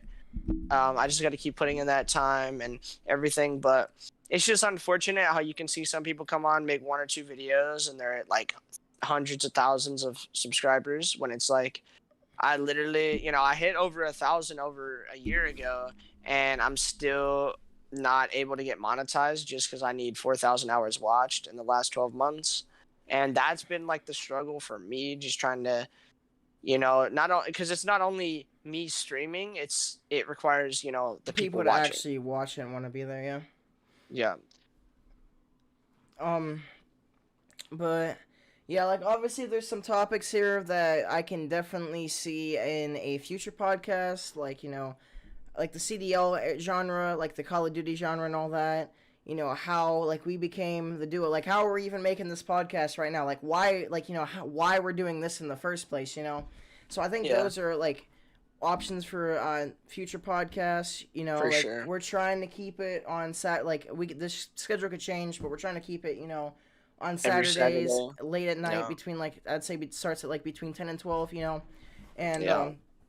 I think that that's definitely some topics in the future, like the analytical system and like how you're discovered and all that. So I think that's definitely something like for future topics. And I also believe that, like, obviously right here, even though it's been around like an hour and a half or so, this is just a portion of your story. You would have to know this man to understand some of the shit that he's been through, and Yeah. how hard he's worked. Like, he's worked his ass off, and like he deserves to be where he's at now, but he actually deserves to be a lot higher. And I couldn't, I couldn't imagine being the COD player or even the person that I am without this boy right here. My man Nick right here has definitely like molded me into a certain person that I am now. So I can only thank you for that. Appreciate that, brother. For sure, my man. I guess this would be a good time to go ahead and start getting started with you kind of giving us a little background on yourself and talking about just kind of like what was your first experience with gaming, and maybe like once you got into gaming, how long was it before you found COD and realized like that was something you were passionate about? And not only finding COD, but also realizing like it was something you wanted to pursue outside of just casual play. Okay, I guess the best way to start this off is, like, since now we know why, like, the first part of the title, the blind part, now for the rage part. Like, this is why we're kind of the duo, because Nick's, like, calm and collected, and I'm a rage monster. I've calmed down, recently. Like, the past year or so, I've calmed down, but when I first met Nick, I was wild, okay? Yeah, he But, was he was crazy for sure. yeah, I guess how I'm gonna start is, back in the day, I was never a gamer. I didn't start gaming until, what? I played, like, early on. Like, not early on, but I played a little bit earlier than 2018. But back in the day, I didn't really have an interest in gaming or even social media. I literally got home from school, either watched Mythbusters on, Science Channel. That was my shit. Or, like, How It's Made. I watched some TV on some, like, science shit and, like, crafting stuff. And then I'd go down to my garage or my basement and I just work all day. Like, I would just build shit, like work on stuff, fix things. Like, that was my passion. I enjoy doing that. I still enjoy doing that to this day. However, a couple years later, I got an iPad and a laptop, and like with those, it was whatever. Like, I played a couple like games, like I played like pinball and shit, and that wasn't like, it was fun, but it wasn't something I was like, I wasn't really into that much. Like, it was cool, and then I started watching YouTube, and I got kind of addicted to YouTube. Like, I still did the whole working in my garage thing, and I was doing this like when I was like 5 or 6. Like, I was working in my garage when I was 5 or 6, had a drill press and everything.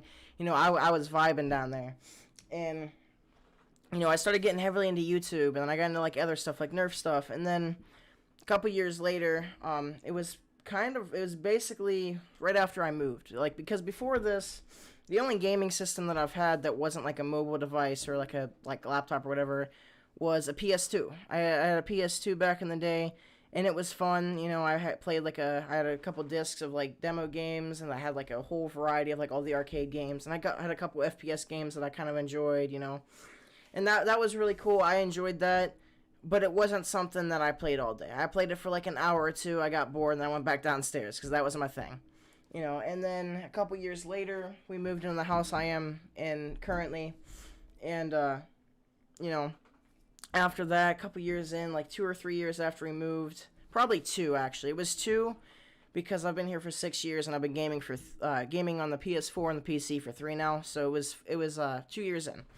So then I decided, you know, I want an Xbox 360. You know, I don't want all the. This was right as the the PS4 and the Xbox One were coming out. I'm like, I told my parents, I'm like, I don't need that. I just want an Xbox 360. I'm vibing, you know, because I didn't even want to play COD at the time. At the time, I just wanted to play like Farming Simulator and use like a steering wheel, which if you guys can see, it's really hard to. But I have like an actual steering wheel and a side panel set with like a joystick and all that for Farming Sim on the PC. But that's a different topic. You know, that's for the future. However, you know, I played that and I enjoyed it, and then I'm like, I want Black Ops 2. And it was mainly because I would go over to my friend Cody's house, like me and him are still homies, and like he had COD Ghosts and he had BO2, but it was only local. It wasn't like online or anything like that. And we would play split screen, you know, top and bottom, you know, split screen, and we would shoot some bots. Sir. We had a good time, you know, and this is whenever I first really started streaming. I didn't stream from the console, obviously, because that wasn't an option on the PS3 or the Xbox 360. But yeah. I had an iPad. You know, I had an iPad and my phone that I would use to stream that. And the first game that I've ever streamed, like on my YouTube channel, was Roblox. You know, it's Phantom Forces. That was on my laptop. It was a new laptop, but it was still a laptop. So I did that for a while. I even did some commentary videos, and it was like the early molding. Like it was the ground up. That is where I came from. And then Sure. And then after that, that's whenever I got my Xbox 360, like a year after that or so. And then I would stream and do all that with, you know, on my iPad, and I would be like capturing the screen, but it would be like if I'm just recording the screen like this, like I'd just be like recording the screen. That was it. So, like, it was kind of wonky, but, like, it was a form of putting myself out there, you know? Like, not for, like, you know, a competitive aspect, because we'll get to that later. But, it was, like, your first actual experience with just trying to record and actually just I was in, like, the experimentation phase, you know? So, we did that. And, another game that I would play if I wasn't playing on the Xbox 360 is I play Warface. Now, obviously, Warface is not a, you know, AAA title that everybody loves, you know, but it ran well on my computer. And my computer was very bad. It, like, at the time, and I had an i3 and integrated graphics, so, like, it wasn't horrible, but it was also very slow because it was old. Like, it wasn't old as in, like, you know, it was outdated, but, like, it had a lot of files on it that didn't need to be on there, and, like, even if you reinstalled Windows on it, it was still kind of slow. But it ran Warface. Like, it would drop frames here and there, and it wasn't a solid 60 frames. Back in the day, as long as I could actually see what I'm doing, I'm not, like skipping in, like, feet, like, literal feet, I'd be fine, you know? Yeah. Which I can't say the same today, because now, I'm, like, spoiled by, you know, 144 FPS, that's what I'm capped by my monitor. But, you know, you get that, right? So I'd be playing Warface, and that's why, like, I still, like, to this day, I'll stream it occasionally, you know, because it's near and dear to my heart, because that's one of my roots. That's where I came from. You know, am I proud of it? Maybe not, but is it nostalgic for me? Well, hell yeah, it's nostalgic, because I don't even think you really knew this much, Nick, so a lot of things here you might not even know, even though you've known me for, like, 3 years now, almost 4 years, you know? Yeah, I mean, there's definitely some things that I'm learning. Like, I didn't know your first time, like, recording and stuff like that was from an iPad and from a phone. I didn't know, like, you had a whole channel and everything prior to all that. But, I mean, I think that's part of why we're doing this. You know, we're going to learn more and more about each other as we go. Obviously, we've known each other for a while, but there's still things that you won't know. Yeah. Yeah, having like a 2-hour conversation each individual week is gonna bring out some new things, I'm sure. It's definitely it's gonna bring us out as like people ourselves, and it's also gonna make the community like more well known about us. And you know, it's gonna be very fun for us, as well as I think the viewers, because like they're gonna like see a side to us that they've never seen before, especially if this is like our friend group. Like, obviously, if we have new viewers, which I'm 100% welcome to, like, you guys are all supported.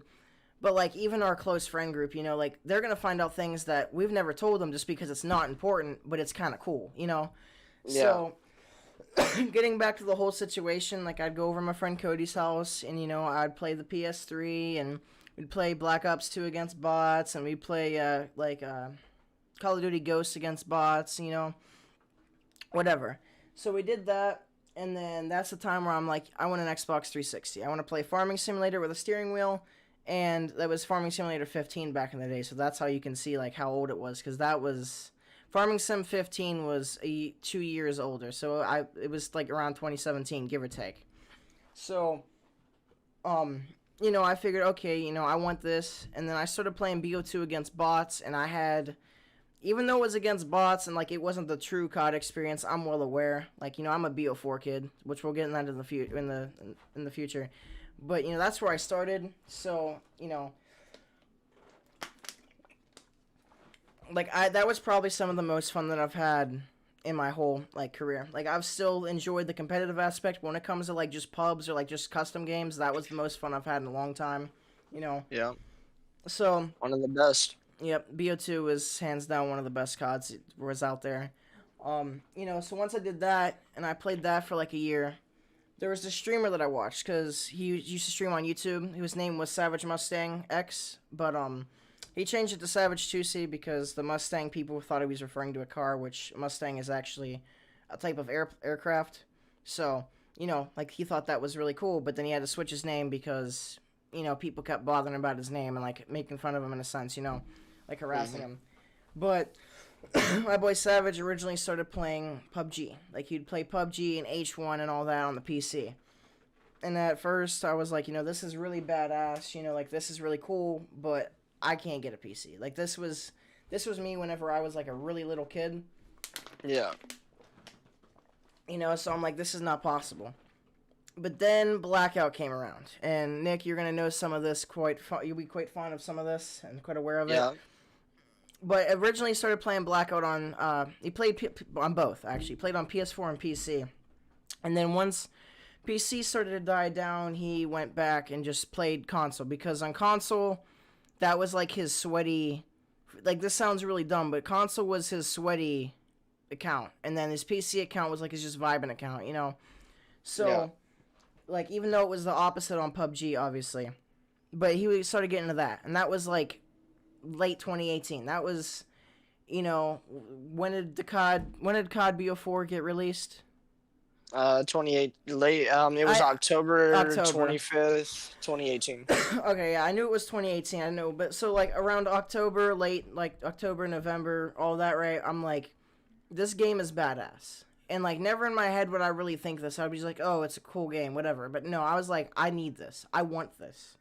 And, you know, my grandparents, which is where I live now for specific reasons, which we won't get into now, but they know that if I want something that, like, I want it. It's not, I want something just to want it. It's, like, there's a reason behind it. Because I don't ask for things that I don't want. You know, I'm not a greedy person. If they don't have money for something and they tell me that, I don't throw a fit. I'm not, like, even whenever I was a kid with, like, my other grandmother that lives in a different city, like, if she told me that she didn't have enough money for something, like, okay, cool. Maybe next time, but I'm not worried about it. And this was, like, when I was 5 and 6. And I even, one time, I heard someone in the next row at, like, a Kmart. They were same age as me, and they were crying and throwing a fit because her mother didn't have the money for a thing. I was telling her, I'm like, if she doesn't have the money, like, why are you giving her a hard time about it? That's what I'm telling my grandmother about the kid next aisle, you know. So that's the type of person I was. I'm not going to ask for something and then not use it or not want it. You know, like, if I want it, they're going to get it for me just for that fact that I'm understanding, you know? So, I'm like, I want a PS4.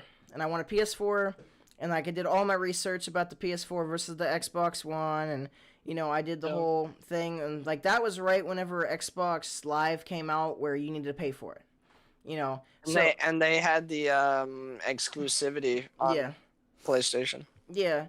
So I seen, you know, like, okay, well, back in the day, you didn't need Xbox Live, so that would be a reason to, you know, get the Xbox, but now it's the same, and, you know, my buddy is on the PS3, gonna be on the PS4 anyways, so, like, you know, I'll go with the PS4, right? Because I think a lot of people that started on the 360 go to the PS4. I think that's, like, a proven fact, You know, Yeah, well, because I think the 360 was better than the PS3. it I think was. most people who was like, I personally I played both. Mhm. But I think most people who were on the PS3 were there because like it was free to play online. You didn't have to pay for, Yeah, the that's membership.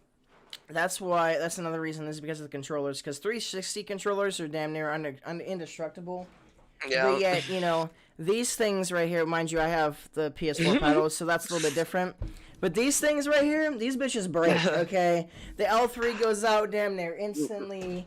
It's They a whole decided mess. to do it. Yeah, it's like a whole $65 every like 6 months. So that's beside the point. That's a side rant there. But so I got the PS4 and I got Blackout, and I'll never like I got it on the disc, and I made sure I had a year of PS Plus, and that's all I wanted that year. Like I got some extra little things, but that's literally all I wanted. And I was so excited that I just wanted to get on the game and play that I made sure I created my account before I even had my PS4. Like I created it literally like a week before Christmas. Like I created the account, added the PS Plus, and I didn't add the PS Plus until Yeah. I'm not sure if I added it before or after I got my PS4, but I don't remember. Not important. But like I had all the preparations done. I was excited. Yeah. So I get everything hooked up. I remember pulling the PlayStation out, and it was like I never had that experience of like unboxing a console, because I got a refurbished used Xbox 360 because it was cheap as hell, and like it still worked, but it was cheap. So that I never got the premium feeling. So once I did that, I was like, this is pretty badass, and I got the Slim, so it even looked cooler than the regular PS4. And I plugged it in, set it up and all that, and I had the little mini earbud thing. I didn't have a headset at the time, so I'm pretty sure I didn't use all that. I didn't use a headset until like 3 or 4 months into the game. I realized that a headset's a thing. I would plug it in the back of my monitor, and then I got to upgrade it. I kept upgrading headsets, but that's beside the point. So I remember, like, okay, as a kid, like, you do stupid shit, right? Like, everybody, like, stupid and embarrassing things. So I'd be updating it because, things had to update and copy, and every, like, 5 minutes I'd go into their room and be like, hey, it's almost done. Like, they don't give a fuck, but I was still telling them, and again, I got into Blackout. Mind you, I was pretty bad, but I got into Blackout. You were God tier, don't worry. You were God tier. Yeah, I got into Blackout. I found some cool people. I found this one guy. I remember his name, but I'm going to keep him anonymous. But I found this one guy, and his strategy to Blackout was just sit in the corner and wait. And I'm like, fuck this. I'm not, like, I'm not doing that. So, and then once, like, this happens with a lot of games that I play, but once I start getting really good at a game, I get, like, easily pissed off. And, like, I've had this discussion on stream with, like, some of my friends that played Rainbow Six competitively. Like, it's how it works. Like, it's with any game, right? Yeah. But I started getting really, really rage-induced and, like, irritated as fuck. So, I had this one friend. His name was Gunner. Like, he changed his name, but his name was, I believe, Gunner24 or something like that. Whatever. Or it was Gunner and then, like, a label. Like a year or whatever. So we used to play Blackout literally every day. Me, him, and Cody. We'd play Blackout. Like, I got Cody to buy Blackout like a couple months after Blackout came out, And we would play that, and we had a hell of fun, And at a point, I started raging a lot, and this was towards my end of the relationship with my boy Gunner. And, so before all that happened, though, like, in between, like, the intermediate stage, League Play came out. And he was like, okay, I want to try this League Play shit. Like, he didn't even really know what it was, but he's like, I want to play it. Like, he was a veteran player, but he's like, I just want to play and see how it is. I'm like, okay, cool. So this is how I got introduced into Search and Destroy. Literally the first time ever playing S&D. And at first, like, I didn't care for it as much, but once I started getting into it, I got into it. And Nick already knows this. Yeah. But, I played that. I played a couple placement matches, and then I'm like, I'm going back to Blackout. Fuck this. And I didn't play multiplayer, like, pubs, literally until, like, the first year the game was out. I played nothing but Blackout for the first year, And, like, I started playing pubs, and I started becoming a pub stomper. And then Gunner was like, let's play League Play. I'm like, okay, we'll play League Play. I don't care, right? And we were playing League Play, and then, like, he would get off, and I'm like, I'm going to keep grinding. This is kind of fun. And then, like, obviously this discussion is going to be kind of repeated in the next podcast where we talk about, like, the whole duo thing. Besides the point. But, you know, like, I had my little shitty 5-stack or whatever. And then, like, no, we had, like, a 3-man or whatever. And then we found Nick. And, you know, whenever we found Nick, like, this is how we found him. This man wasn't subtle whatsoever. You know, like, he was streaming, doing his thing like usual. Like, you know how Nick does, right? But, like, he was on our team.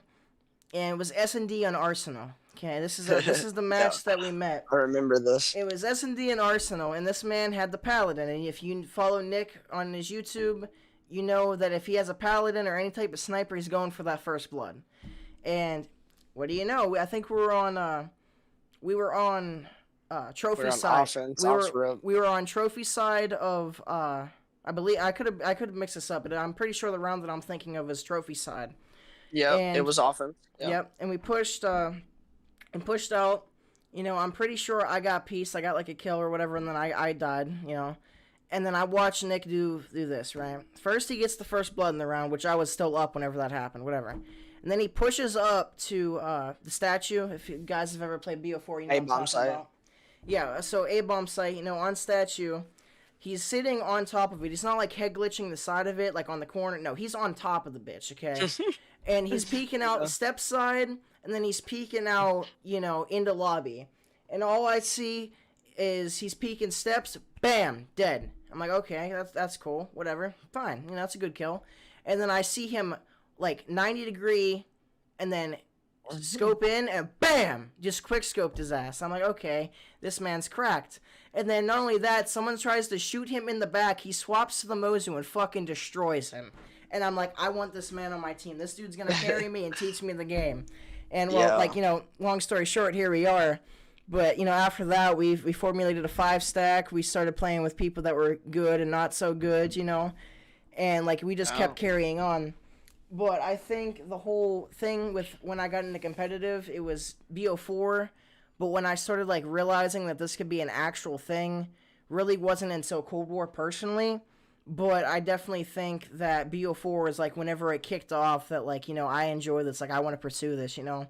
And, like, I even, like, and guys, like, most of you that follow my YouTube kind of know this, but I didn't prestige until year 3. And year 3 is when I prestiged. I hit prestige master level, like, 96 or whatever. But I could have been at 1,000. In my opinion, I could have been 1,000 by year 3 because of how much I played the game. But I just didn't prestige until year 3, and then I stopped playing.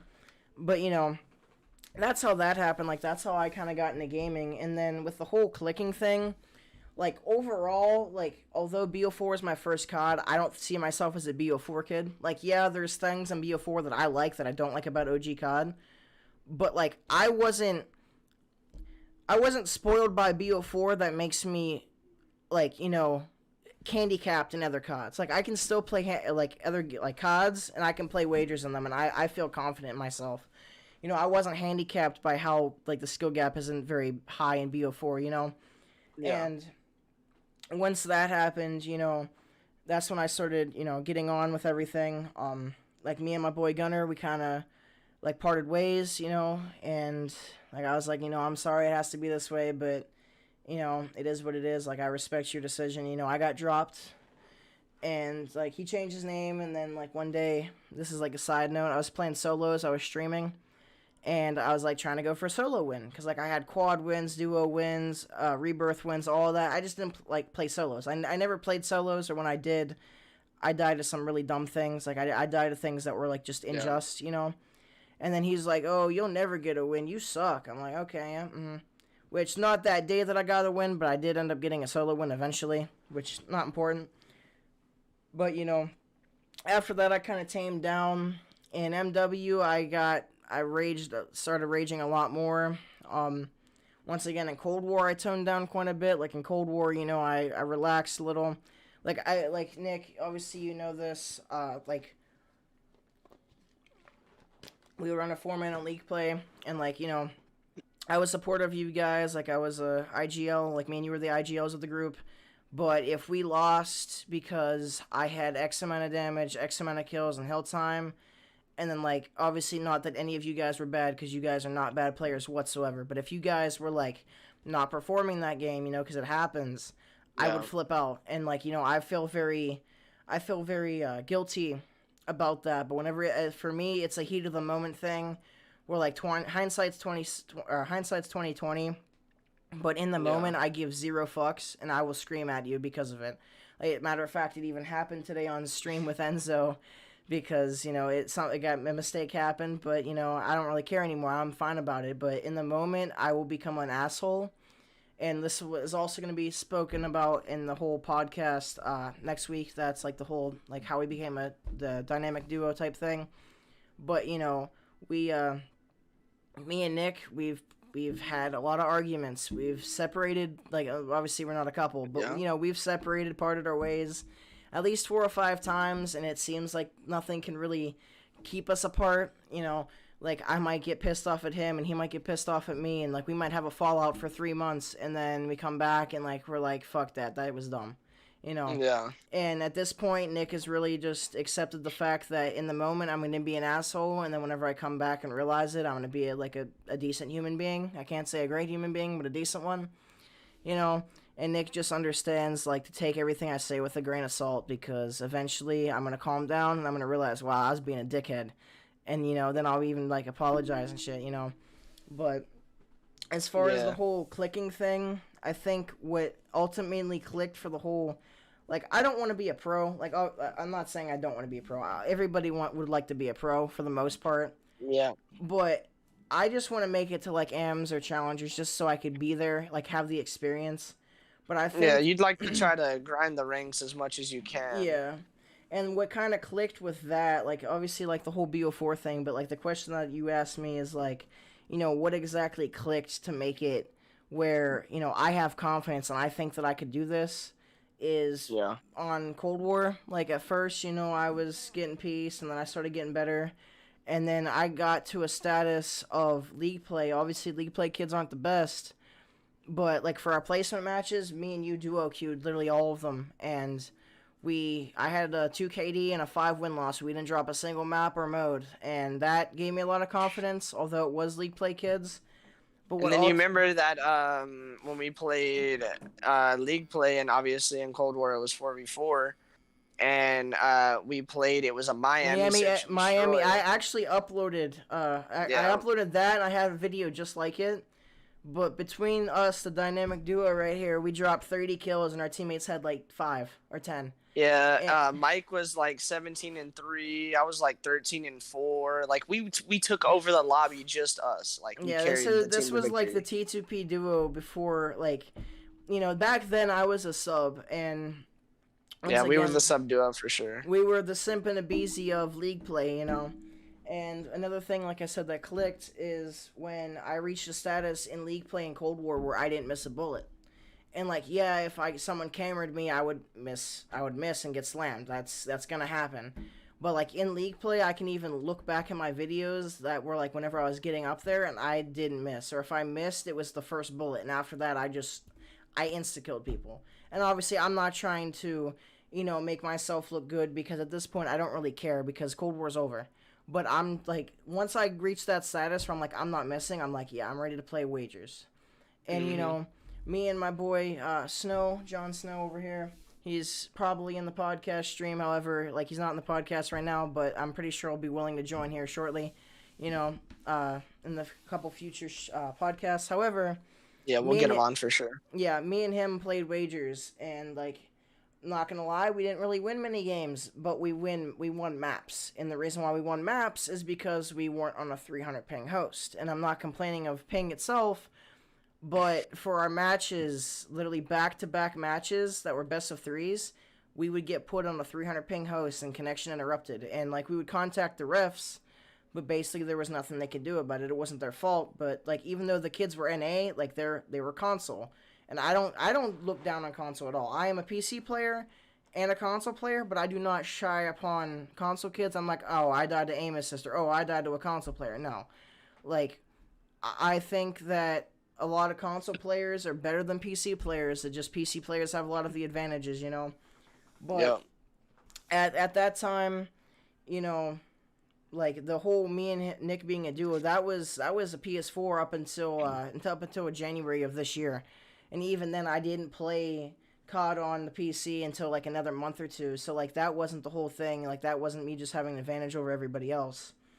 But Yeah. the whole And real quick, I do want to throw in back when you were talking about the BO4 stuff. Um, year 3, when you around the same time when you grinded out and got the Prestige Master, um, with a little bit of me convincing him, he finally went through and grinded out Dark Matter on Oh yeah, I forgot BO4. all about that. But yeah, And yeah, I was proud of him for doing that. You know, me being a camo grinder, I had to tell my boy, you know, like, bro, you look like a bot running around here.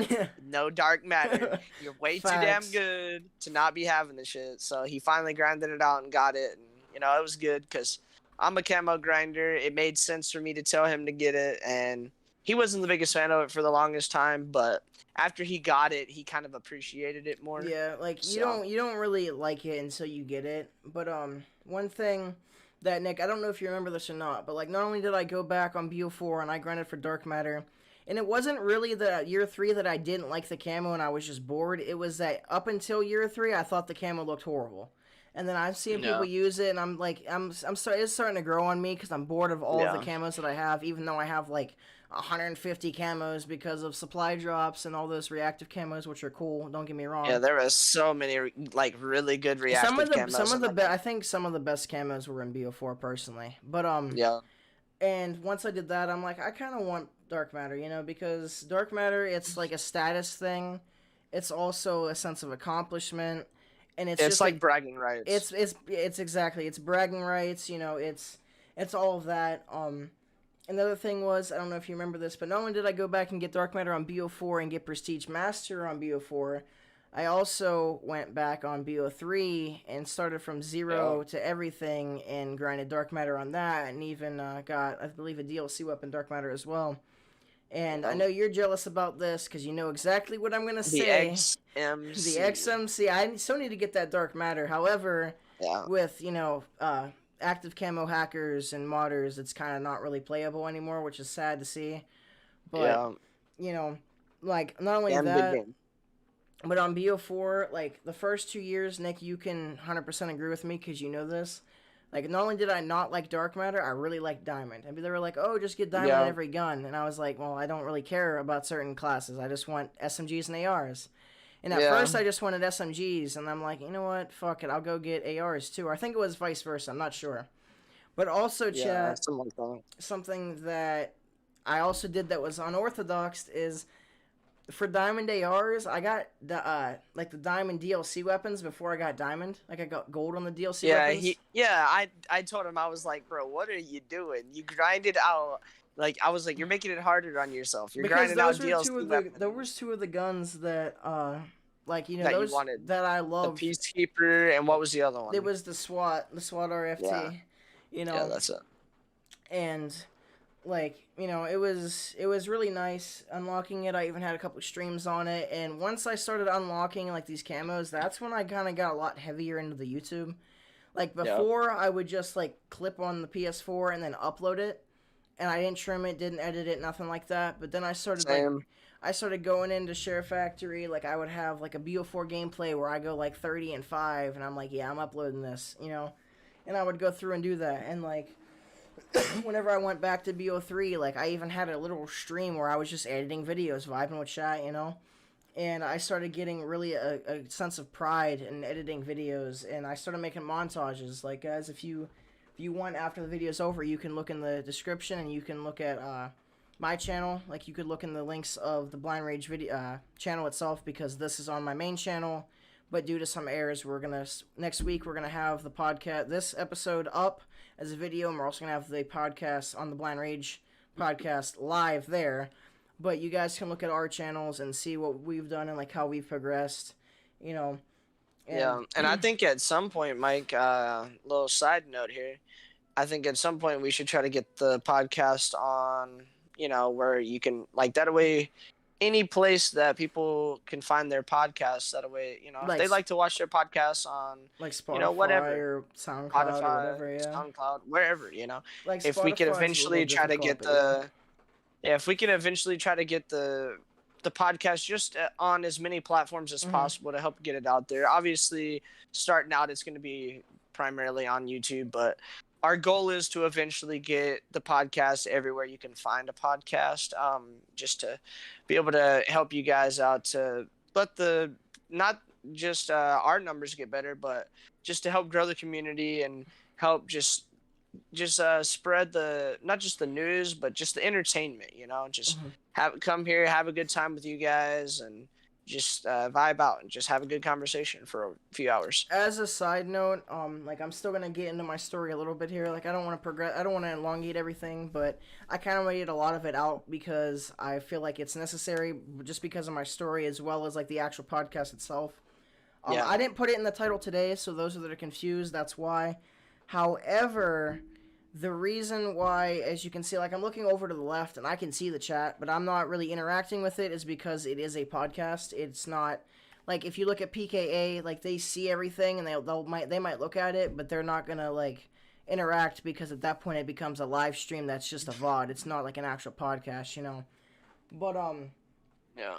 but yeah, as well as like like Yeah, we're not like the flank out here. yeah, we're gonna keep upgrading and like working out the kinks. Like, although the whole iPad situation's working, actually it's kind of sucks because now I'm gonna have to figure out what I'm gonna do with the face cam that I sent you. But we'll figure out something.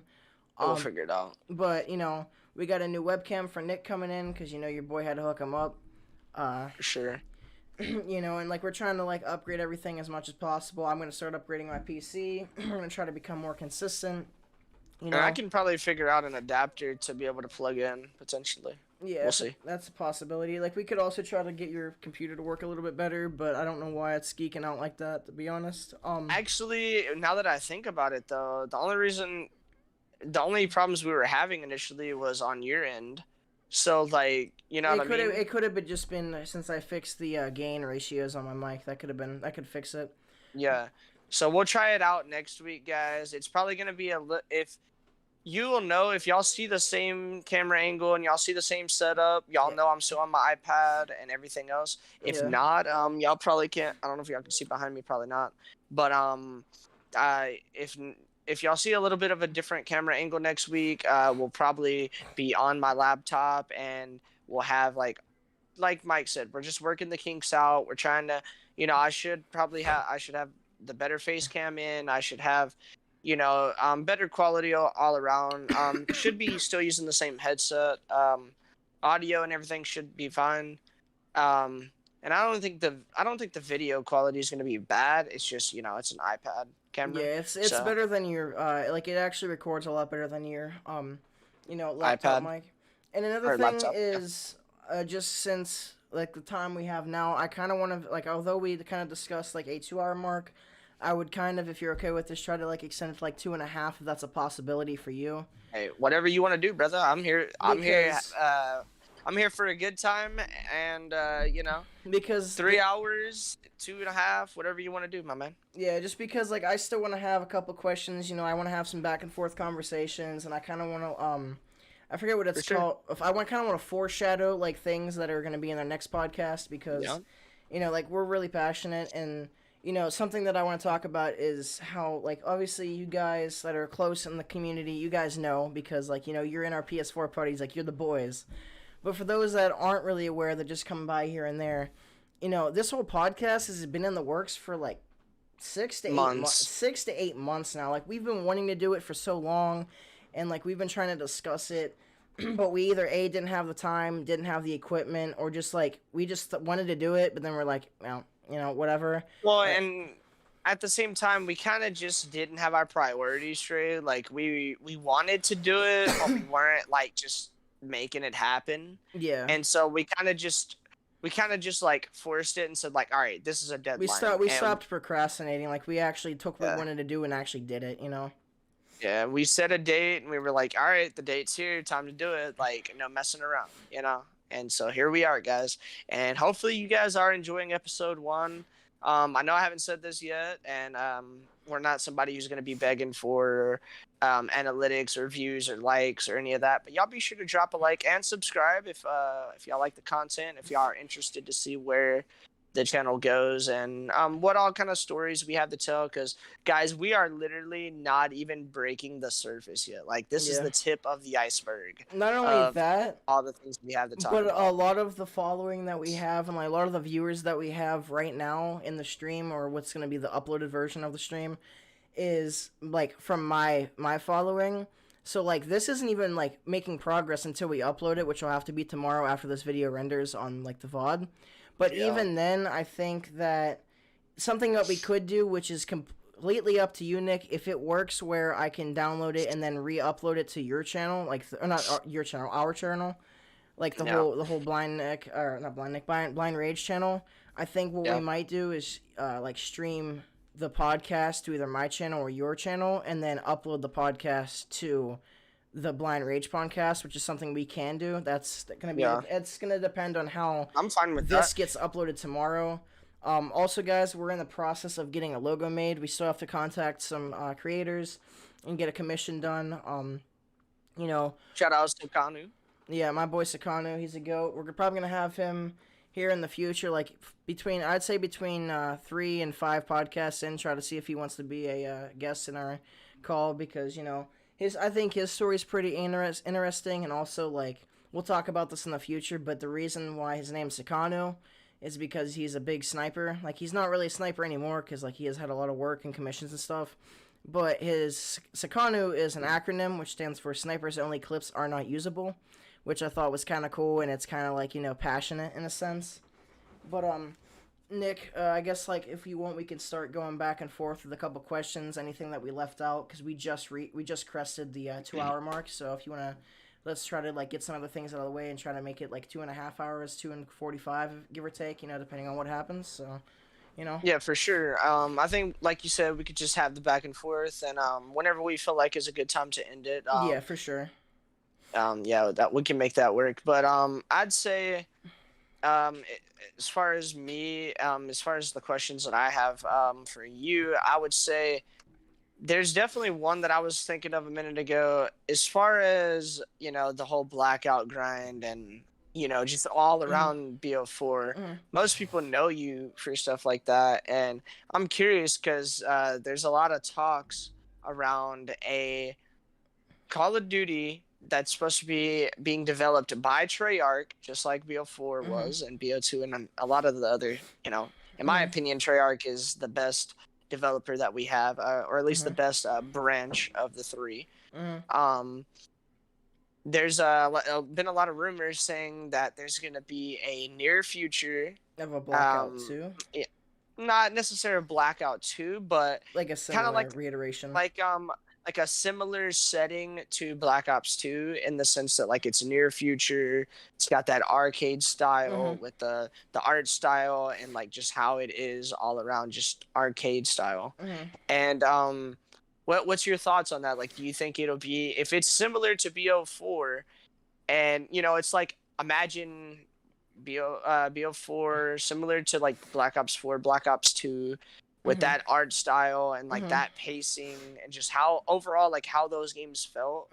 If you think that is something that could bring a lot of people back and like could revive the Call of Duty community and like the COD scene in general. I have 2 opinions on this. There's my personal opinion, and then what I think that how the community is going to respond. I guess I'll go with my opinion first. As of like a BO4, BO2 type game, I think that would be like amazing in my opinion, because okay, disclaimer, I haven't played BO1, but every Treyarch game that I've played, I've loved.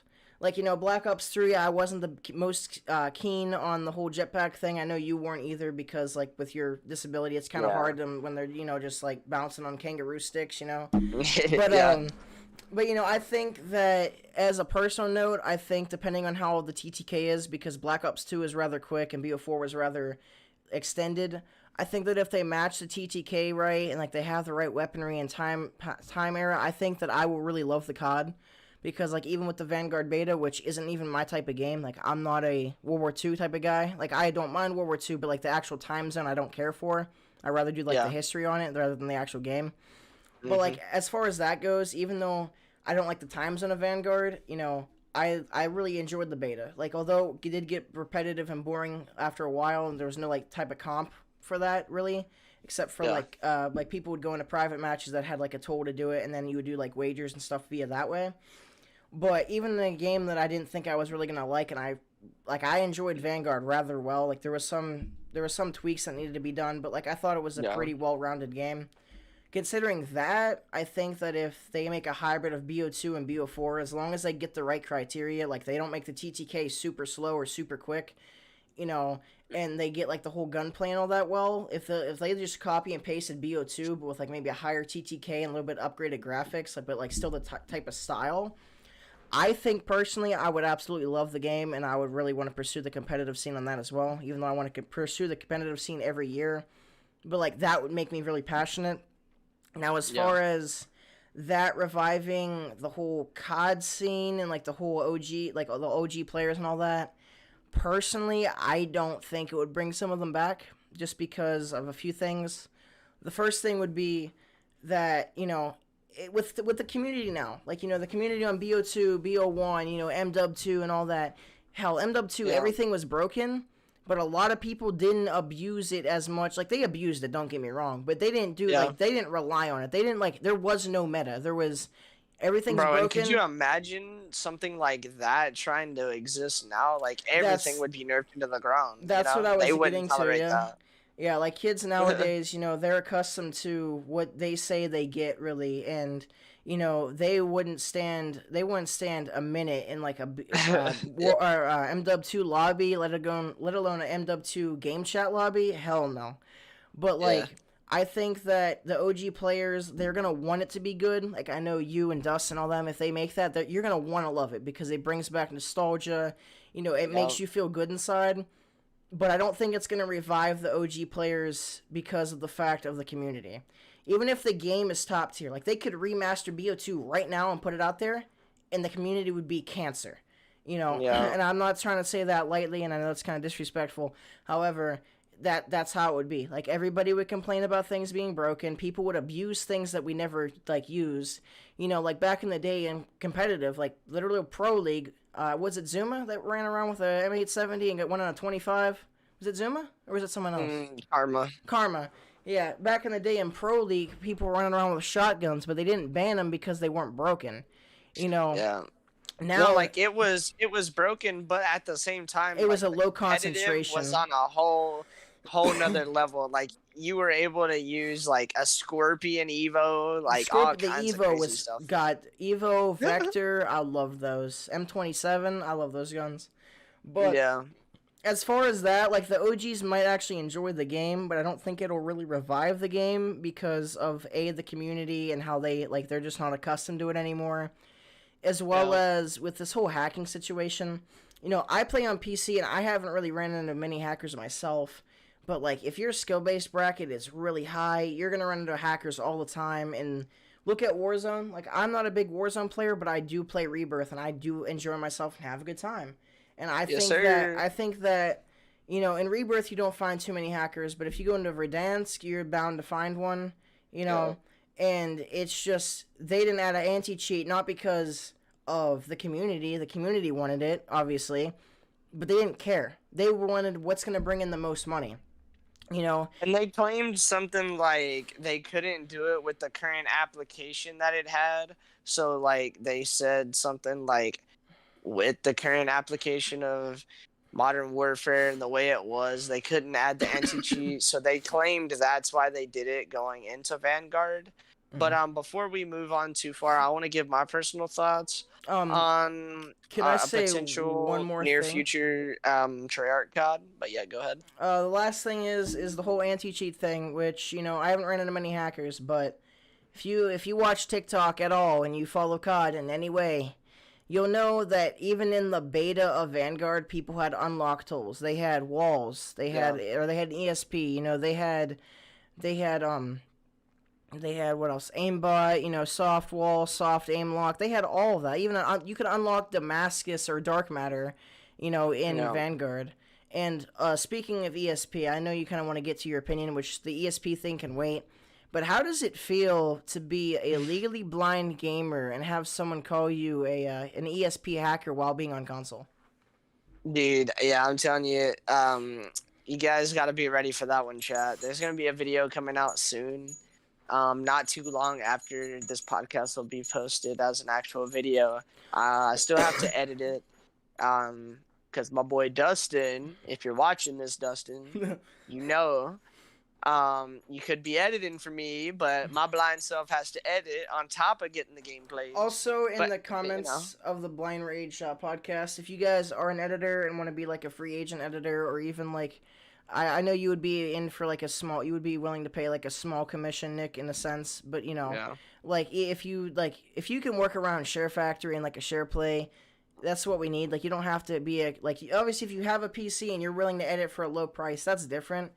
But like, we don't need some expert, video producer. We just need someone that can put clips together, edit, and trim it, make the audio sound good. But continue what you're saying. Basically just hop in a chat party with me, do the share play, and I kind of like walk you through what I want, and then you just kind of hook me up, basically.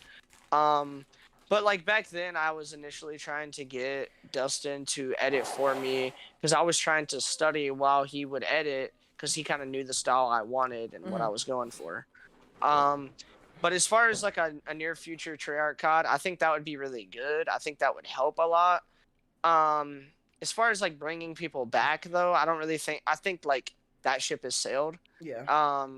I think for most people, they're either a diehard COD fan and they're gonna die with or they're like a casual with the franchise, or they're just either like Mike said, they're a casual, or they just kind of the ship has sailed. They don't really care about Call of Duty. There's nothing they can do that would bring them back, kind of thing. And I would say, obviously, I love the idea of it. I'm gonna be playing regardless, so them making a really good Call of Duty benefits me tremendously, not just for content wise, but also for just all around enjoyment when it comes to playing the game. But outside of that, like, as far as, one thing I'll say all the time, kind of like Mike said, in anything that they put into the game, kind of, if it's overpowered, it really won't fly. Like, imagine a MW2, because there's been talks of imagine the a striker potential from MW in like that COD. You know how bad that would be. Yeah. I mean, dude, it's been like a constant thing that we keep hearing, MW2 remastered, MW2 remastered. And it's like, even if they took all the bullshit out the game, you can't take the bitch out the player. That's what the problem is. Ultimately, no matter what you do, what pisses people off. And if you're a Call of Duty player and you're watching this, I'll tell you guys right now, y'all know that I'm spitting straight facts when I say this. It is not about, I'm pissed off for this reason or that reason. It's genuinely 95% of the time, the reason you're going to be pissed off is because a kid's ratting out in a corner, a kid's using something that's overpowered and annoying, or like all around it's just their play style, or they're full-blown cheating. All of these are things that the person went out of their way to do. Like, they didn't just play the game to play the game. They had to sit in a corner the entire time, or they had to literally use cheats, or something to that effect. In other words, what I'm saying is, it is the other community, these people who play and just sit there and don't move, or these people who want to promote these horrible play styles that drive people insane. And basically the community, it's like AIDS. You kill one person by camping in a corner, then they go and camp in the corner, and then it's just a everlasting That's like hardcore effect. with shotguns. Literally, that's what it is. Hardcore in a corner with a shotgun. Boom. Yeah, and so it becomes this whole thing to where, like, now the whole community is just toxic, and it's like we get pissed off and we want to blame the developers and we want to blame just how the game sucks or whatever. But it's like, if you look back in the day, these older Call of Duties that we say are the best, MW2, everything was broken and overpowered. BO2, literally a shit ton of things in Black Ops 2 were overpowered. MW3, a lot was overpowered. Like, that's how these games were, but like people complained about it, but it was nowhere near to the extent that it is now. And I don't know, like I just feel like the community is what ruins it, and in a sense, like there's nothing there's nothing they can do, even if, like you said, even if they remastered BO2 or MW2, like if they bring back what the community says is the greatest games of all time, they would still have some kind of a problem with it. But it's not the game itself, it's who's playing it. Yeah. And I think a lot of people don't realize like that's the actual problem. A couple things to add to that. A few things, I guess. The first, although, like I said, I'm not an OG player. I'm not a super experienced player. You know, I started on BO4 because I'm not going to count BO2 against bots. Although, like, I enjoyed BO2 a lot, and I love the mechanics of the game. Even, like, I came back and played BO2 Plutonium, and it was really fun. I didn't change just because it was online. However, although I have less experience than a lot of players, although I do bitch a lot, Nick can advocate, like, I complain a shit ton. There's not going to be a single game or a single day where I don't complain about something. I think that, even at that point, there is the still, like, although you could take all the bullshit out, there's someone's going to bitch about something. You know, like, it could be the best game ever, the best analytical game, everything, you're going to bitch about something. That's how the COD community is. And personally, I think ever since COD started catering to those bad players, the bad players get their way. You know, like with skill-based matchmaking, I'm not entirely against it. Like, I don't think it's good. I don't think it should be in pubs, but I don't mind it in a sense that, you know, first of all, like for the bad players that are like have a disability, I'm fine with that because that's like the protected bracket. I understand that. For the middle tier bracket, you know, those people that like want to sit in a corner, you know, like they want to play their way. They want to, you know, camp with a claymore and a bouncing Betty and a shotgun, you know, do your thing, but you're going to be doing that against other players. So I don't mind skill-based matchmaking in the sense of, you know, it benefits us from not getting in lobbies like that if we're going up against tryhards. But that also makes it that the players in that lower bracket that are playing the way we do, like a good player, like a normal human being, not like this creature that's just chilling in a corner like a crab, you know, an actual player that, you know, knows how to play the game and all that and uses their game knowledge, that just dies to that, that's like someone that we could be playing up against or even play with that's cool, or like, you know, that has the same idea of us. So, you know, I feel like that although we're going up against tryhards and they're going to be using meta weapons, of course, so it feels like a scrim every single game. There's a couple pros to that. You know, you know, people that do that, you know, like it feels like a scrim, don't get me wrong, but for me being a competitive player and you playing a lot of league play and you actually did some GBs and you kind of want to do wagers here and there, you know, I think that I agree with what Quick said, but I'm trying not to interact with chat, but you understand what I'm saying. You know, if you see that in the chat, like, I agree with that. However, you know, although it feels like a scrim and all that, and, like, I don't mind playing up against tryhards because it keeps my aim good. It keeps me knowing that, you know, I'm a good player. I can keep my aim and reaction time up for whenever I play wagers and all that. I also feel like there's the casual aspect is gone unless you reverse boost. Mind you, I'm not for or against reverse boosting because those content creators, I don't blame them because they have to make money somehow. That is their career. So I think they should just, you know, make it blatantly like a disclaimer in the video. Like, obviously, you know, because they're not going to get a gameplay 150 kills with a non-meta weapon against good players. That's just not going to happen. But, you know, like we all know. It's like the whole thing with Swag and like Korean Savage and all that. It's like nobody would have really cared that they were reverse boosting. It's the fact that they tried to make it seem like they weren't. Yeah. That's the problem. And like Raid Away and all that, they had a discussion about it and like they even admitted to doing it because that's what has to happen.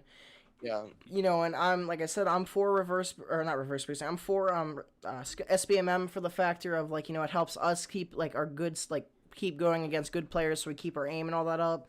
You know, we're not playing up against, like, many kids that we play against aren't sitting in a corner with a bouncing Betty and a shotgun, you know. No barrel shotgun. Yep, I gotta pull that clip up low-key. Not only that, but, like, you know, the casual aspect's completely gone. There's no more of going in a lobby of pubs and either thinking, oh, well, I'm either gonna nuke the lobby, or, you know, I'm gonna have a decent lobby, or I'll go a little bit positive, a little bit negative. No, it's either you get shit on or you do amazing. That's how that works. And have you noticed now it's not like, I don't know. I almost feel like it's not. Let's say I hop on the game and we start playing. If I'm playing bad, oh, it's not because I'm playing bad. No, It's it's because skill-based it matchmaking. gives you an excuse every time, and then Yeah, not only does it give every you an time. excuse, it gives you a reason why you're not good. So it works both Yeah. ways, you know. It's like, oh, you know, I just slammed, like I got 75 and I went 75 and 3. Oh well, you know, people are gonna come into my chat or into my YouTube video and be like, well, you reverse boosted or you're playing up against bad players. SBMM feels bad for you, and like, mind you, I could be playing up against pros. Not saying I have, and not saying I will, but like, you know. And also, with skill-based matchmaking, you can kind of use it to test like your skill in a sense. Like, I'm not saying Yeah. it's a ranking system, but like, for instance, I've played against pros in Vanguard. I believe I played up against a couple in BO4 and what you call it, MW. I'm not 100% sure about that because like they could be challengers or back and forth, whatever. Not important. But I've even played against pros. So that although the skill base might be a little bit looser, just knowing that you're in a similar bracket kind of gives you a sense of confidence, but also is like, you know, if they're destroying you and you're in their bracket, then it's like, well, are you going to be able to keep up with them, or are you just keeping up with what they can do? Like, you know, are you going to keep up with them, like, if you 1v1 them, or are you just going to be able to get as many kills as them? You know, it's kind of like, how does that work?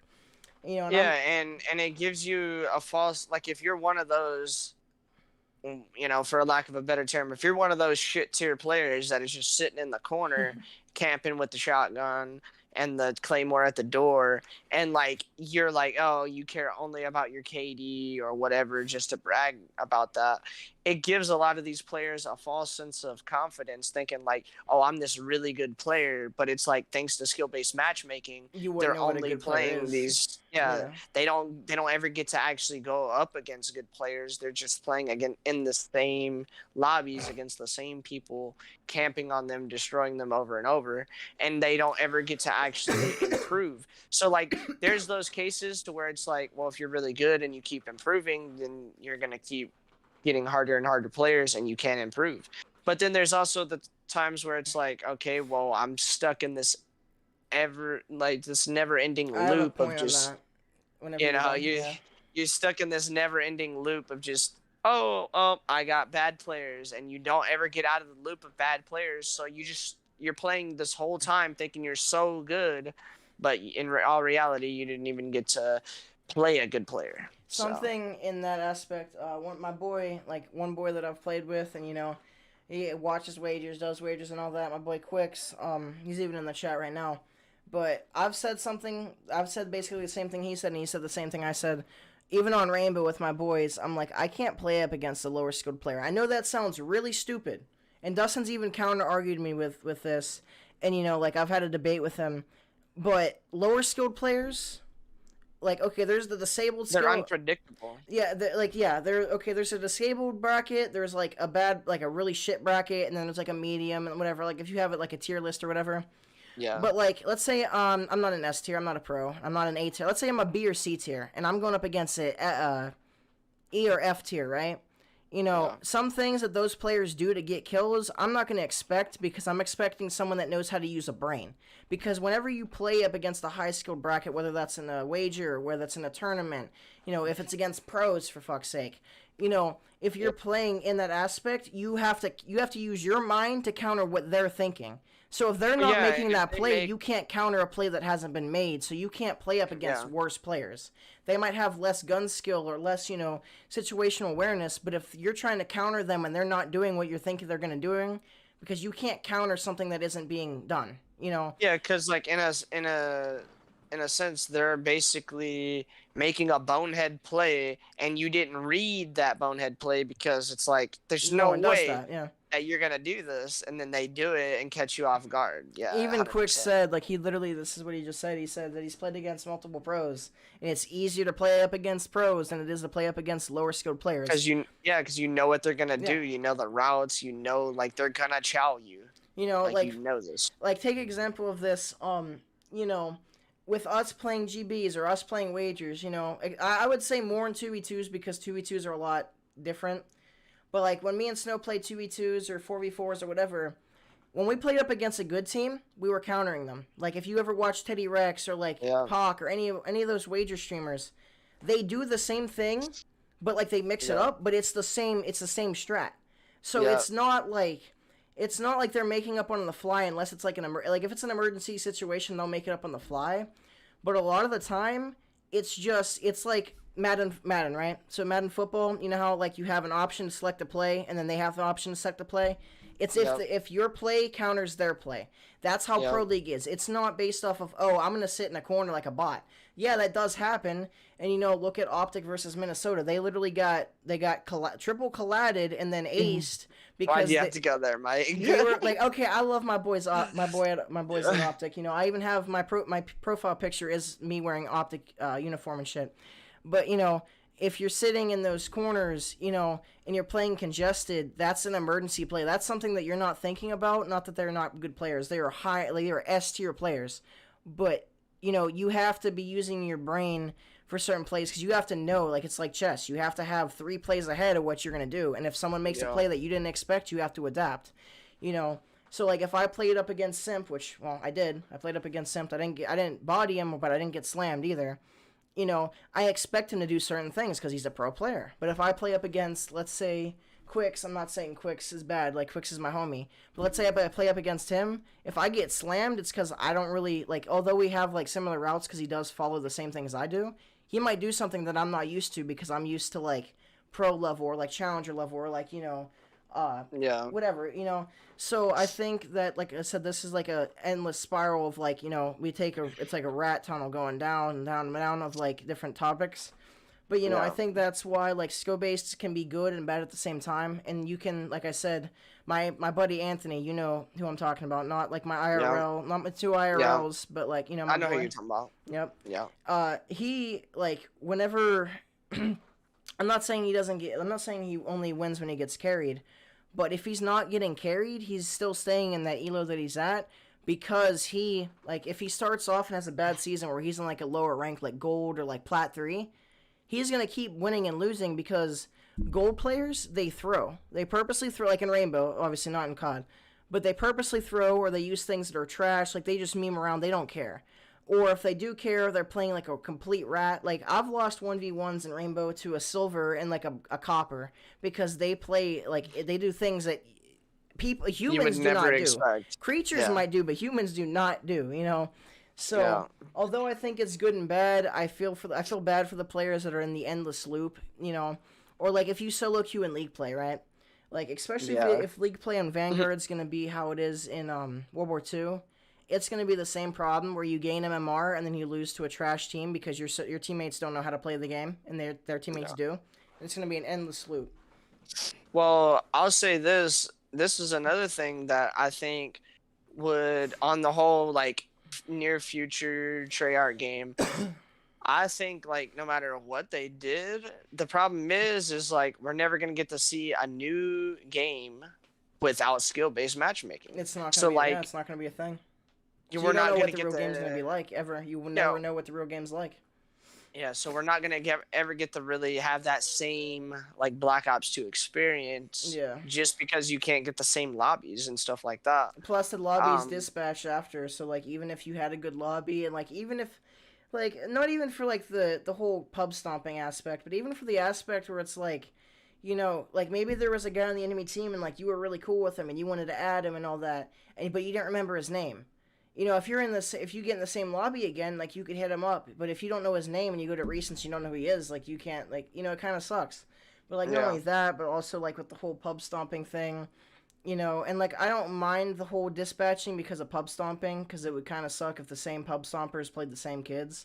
But even then, like I think that you should have the option for it to automatically do that, and I think that skill-based matchmaking should be an optional thing. And that sounds really stupid. Well, I think it should just be like it was back in the day. Like ping should be king. Always. Yeah, ping is your like skill base is your new ping system. Like I personally think with like games that have skill based, it shouldn't be a level requirement. It should be a skill requirement. So like let's say you're in that protected bracket of people that like they don't perform very well because of a disability or they're just not very good. They can have that set to, they can have skill base, so they're in their like little, little igloo, but like for the higher players, let's say the players that have like a 1 to 1.5 KD or higher, they can disable skill based. You know, that way those that want to play with skill based, even if you have like let's say you have a 5 KD and you want to play with skill based matchmaking and sweat your dick off every game, welcome to it. But I think that it shouldn't be forced on us, and it should be something that we have the option to do, an option to disable and enable at the same time. But there should be a requirement where you have to be a certain amount of stats or higher to disable it, so that you're still in that protected bracket if you are disabled. You know. Yeah. I mean, I do agree with that to an extent, but like, I don't know. I hear a lot of people who obviously perfectly able-bodied people, they will say like, "Oh, you know, I feel bad for these disabled people who are playing." And it's like, obviously my disability might not be anywhere near as bad or anywhere near to the extent as some of these other people, like the one-handed people or Like in people Korean who, Savages, yeah, exposure. Like I'm fine with him reverse boosting, but him reverse boosting down to a point where it's that low, like although that person's disabled and you can't tell that the person they get better. They're literally disabled, you know. Like yeah, obviously like people like Arbuckle, like those are anomalies. People that like take their ability, like their disability, and they make something out of it. Like Arbuckle was a good like Warzone player, good good Warzone player, good Zombies player. Like I don't think he needs to have skill based disabled personally. I not that I don't think that not that I think that he should be pummeled by sweaty players, but I think that he can hold his own. But for those yeah. like in Korean Savage's video where like they can't defend for themselves, they literally cannot defend for themselves. That's the whole reason why there's skill based in the first place. I Yeah, think but see, that's why it's a thing. in my opinion, I think like I hear everybody say like, "Oh, these players should, you know, be put in like this safe area." And to me, it's like, well, the whole like that goes back to, you know, full circle back around to why I quit playing football. They wanted to make it easy on me, and that's why I didn't want to play. It's like, well, you're taking away the whole challenge of it. It's like, in my opinion, if they were to be like, "Oh, well, you're disabled, you're in these kind of lobbies," it's Well, like, not like in that way. Not like if you're disabled, you get put in those lobbies. Like you get put in those lobbies, but you make it able to like for your way to work your way out of it, so you can still have a challenge, but you're not yeah, getting pummeled by kids. Like let's say, for instance, I wasn't really good at MW. I had like a 1 point something KD. I wasn't neg, but I didn't have a high KD. I don't mind sweating, but in a game that I'm not particularly good at or I don't have a passion for, I don't want to go up against let's say a 5 KD PC mouse and keyboard player, because really good mouse and keyboard players are the closest thing to aimbot you can get. It's a human aimbot. I don't want to go up against that, but I don't mind going up against people that are within the same like area as me, but I don't want to go up against someone that literally is like a 10 KD with mouse and keyboard. So like there's a discretion with it, but I think that like matchmaking should be RNG like in general. It shouldn't really be based yeah, off of like your KD exactly. or your It stats. shouldn't be no skill based.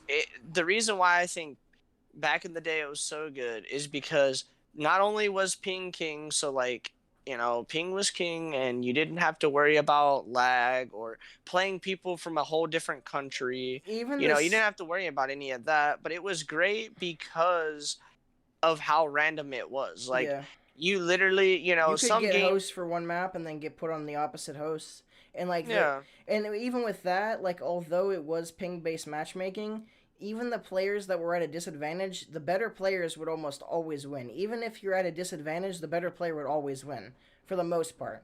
Like it, yeah. although it gave it like, for instance, it made it so that it was challenging, but it wasn't impossible. But depending on how strict your skill base is, loading into that game, you're bound to not win that game, or you're bound to win that game. It's already pre-decided for you for the most part. And see, what always made a whole lot of sense to me was instead of the whole skill-based matchmaking, they did the ping is king to where like it would randomly match people into a lobby. Mm-hmm. And as long as, you know, they were close to your area and like everybody had good connection and all that, that's what mattered. That was the primary focus. Then after that, they would put you on teams, and there was a team balancing like Yeah. little algorithm. Mm-hmm. And to me, the team balancing is what made it to where It was like, okay, RNG kind of. yeah, well, it was good in the sense that like it was random on who would get in the lobby, but it wasn't like they would put 6 prestige masters up against 6 non-prestigers. Yeah. Like they would make it fair and it would balance out. I mean, obviously there's anomalies, but they would make Yeah. it fair in the sense that Like they would try to have like 3 prestige masters on one team, 3 on the other, and kind of balance it out. But what I think was so good about that is people didn't mind playing a sweaty game when it was like, okay, they like close games and sweaty games, but they just don't want that every single game. They want to be able to have that and have it be fun, but then have like the next 4 or 5 matches be like, oh, I ran some kids over, and I just, or they want to be able to have that randomness to where you could find a lobby against Timmy No Thumbs, and there's a whole bunch of them that just are complete garbage, And then and people love having go up those against lobbies. like Scump, Yeah, like And you want that to be able to be like, you okay, want that RNG. randomness. Yeah. Another thing. What was I getting at here? But there was something else that I kind of wanted to get at. Like there's a couple things. And I think in future podcasts I want to talk about obviously the CDL, which is a given. Like I kind of in the future I want your opinions on like Tommy and if you think he's gonna be able to return to the COD scene. And there was a few other things that I wanted to speak of, which you're gonna have to give me a second here to remember. But well, I do want to kind of wrap it up before it gets too long. I do have one more topic if you want to discuss that before we go. If you're interested in doing that real quick. Basically, my question kind of was, kind of initially thought of this when you were talking about the whole paladin situation and kind of sniping and competitive and stuff like that. One thing before I forget it again, because I'm retarded. Yeah. What I was gonna say is with the whole skill based thing. Once again, even in league play. Now, obviously, league play I like going hard 100% of the time. However, I rather have a couple games where I can just shoot my gun and vibe, and then have the next game. As long as I'm in like a stack. If I'm a solo, then that's different. But if I'm in a stack, I want to shoot my guns and vibe, and then the next game it be a 250 to 249 gameplay where we went super fucking hard and we actually deserve that win. I don't want to go up against Timmy No Thumbs in league play every game, but I want like a break game. Like a variety. If we have 3 games where we fucking slam, 250 to 49, 6-5, and then like 3-2 in control. I don't want to play up against another match where I'm going to have to go hard as fuck. I want to have like a game or two in between where I can just vibe and chill out, get the adrenaline out, and then I can come back and I can go hard as fuck. Because like at that point I'm just scrimming, and scrimming is pointless if you're not scrimming up against a legit team that wants to like scrim every day, Yeah, every map shouldn't end up being like COD champs, or like feel like money is on the line. Like I'm perfectly fine with like like sweating and all that in league play and all that, but I also believe that like this is with Cold War, not so much with league play on Modern Warfare because that wasn't really a thing, but like with BO4, with BOCW Black Ops Cold War.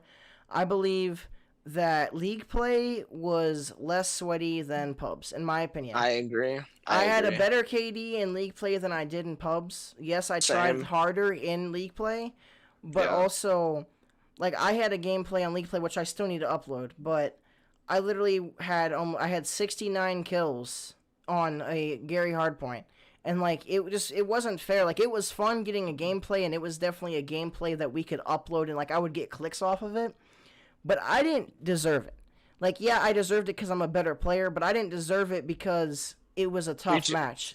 We shouldn't have been matched up against those scrubs in the first place. Yeah. Once again, I'm going to be back in a second, and, I'm going to take not a break, but I have to use the restroom. However, you can hold down the fort. I can still hear you, and whenever I get back, I can give you my opinion on the topic. All right. So, I'll kind of break it down for everybody and kind of explain what initially brought this up in my head. So I was kind of thinking about, we played the Call of Duty Vanguard beta. We played the alpha. I didn't really care too much for the alpha because I was Champion Hill. That's whatever. But the beta, I think, was pretty good. I enjoyed it a lot. I think sniping was really good. Mike kind of made me think of the sniping because he was talking about me sniping with the Paladin. And that kind of made me think of like sniping in league play obviously that was a thing all throughout Black Ops Cold War. But it was a thing in Cold War League play, but not Cold War Call of Duty League. So it wasn't like, it was in the competitive, but only in League play, not the actual Pro League. So there's that. Sniping, just they felt that it was way too good, and I agree to an extent, but I feel like it's kind of the same thing this year. It's kind of like the same thing this go around because the sniping, yes, it is kind of slow, but I still think it's really effective and really good. I think like in the right hands, you look at Sprat or Testament or any of these guys, that's a long list of really good snipers. You look at these guys and you will see them. They will absolutely destroy you. It doesn't matter if you have an MP40 or an STG. It doesn't matter if you shoot them 2 or 3 times. Yes, the flinch is kind of annoying to deal with, but there's been so many times where I shoot a guy, 2, 3 bullets with an MP40 and I just get insta-killed, just quick-scoped off the map. So I do have some concerns about whether or not if it's even going to be in League play for one, and then if it is in League play or like smoke's gonna we'll be say, legal. That's another question. Or yeah, smoke's gonna be legal because of snipers. Like that's always a possibility. Yeah. As well. Yeah, because like usually if smokes are allowed, snipers are allowed, or usually vice versa. If snipers are allowed, smokes are allowed.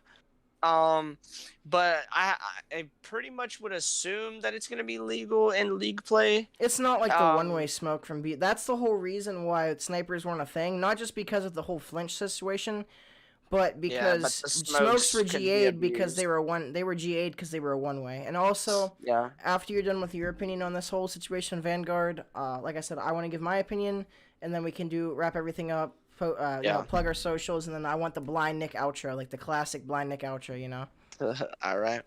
Well, basically, with Vanguard, okay, I am curious if you guys think it's going to be a part of the CDL, so the Call of Duty League, and also I'm curious if you guys think it'll be in League play. Me personally, I think it will be in League play. And I think as far as the Call of Duty League goes, I think it's just going to depend on like once the pros like really get their hands on it, the game fully releases, and like if the snipers are insane, you have people like Dashy and the different snipers in the league. You have Simp and different people like that. If they're just doing kind of like what they were doing in the start of Cold War, and then if you have even people who are like Crimsix who never snipe ever, if they're able to pop pieces and do crazy things with the sniper, kind of like Cold War, then I think they'll be G8 again this year. I think sniping needs to be something that like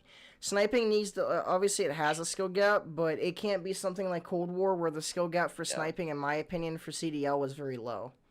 Like literally anybody could pick up a sniper and quick scope. I apologize for bothering you. Just to finish my point though, all I was gonna say is, as a sniper for my team, like when I'm, I tend to be the sniper on my different teams for Call of Duty League or for League play, whatever we're playing. Whatever, yeah.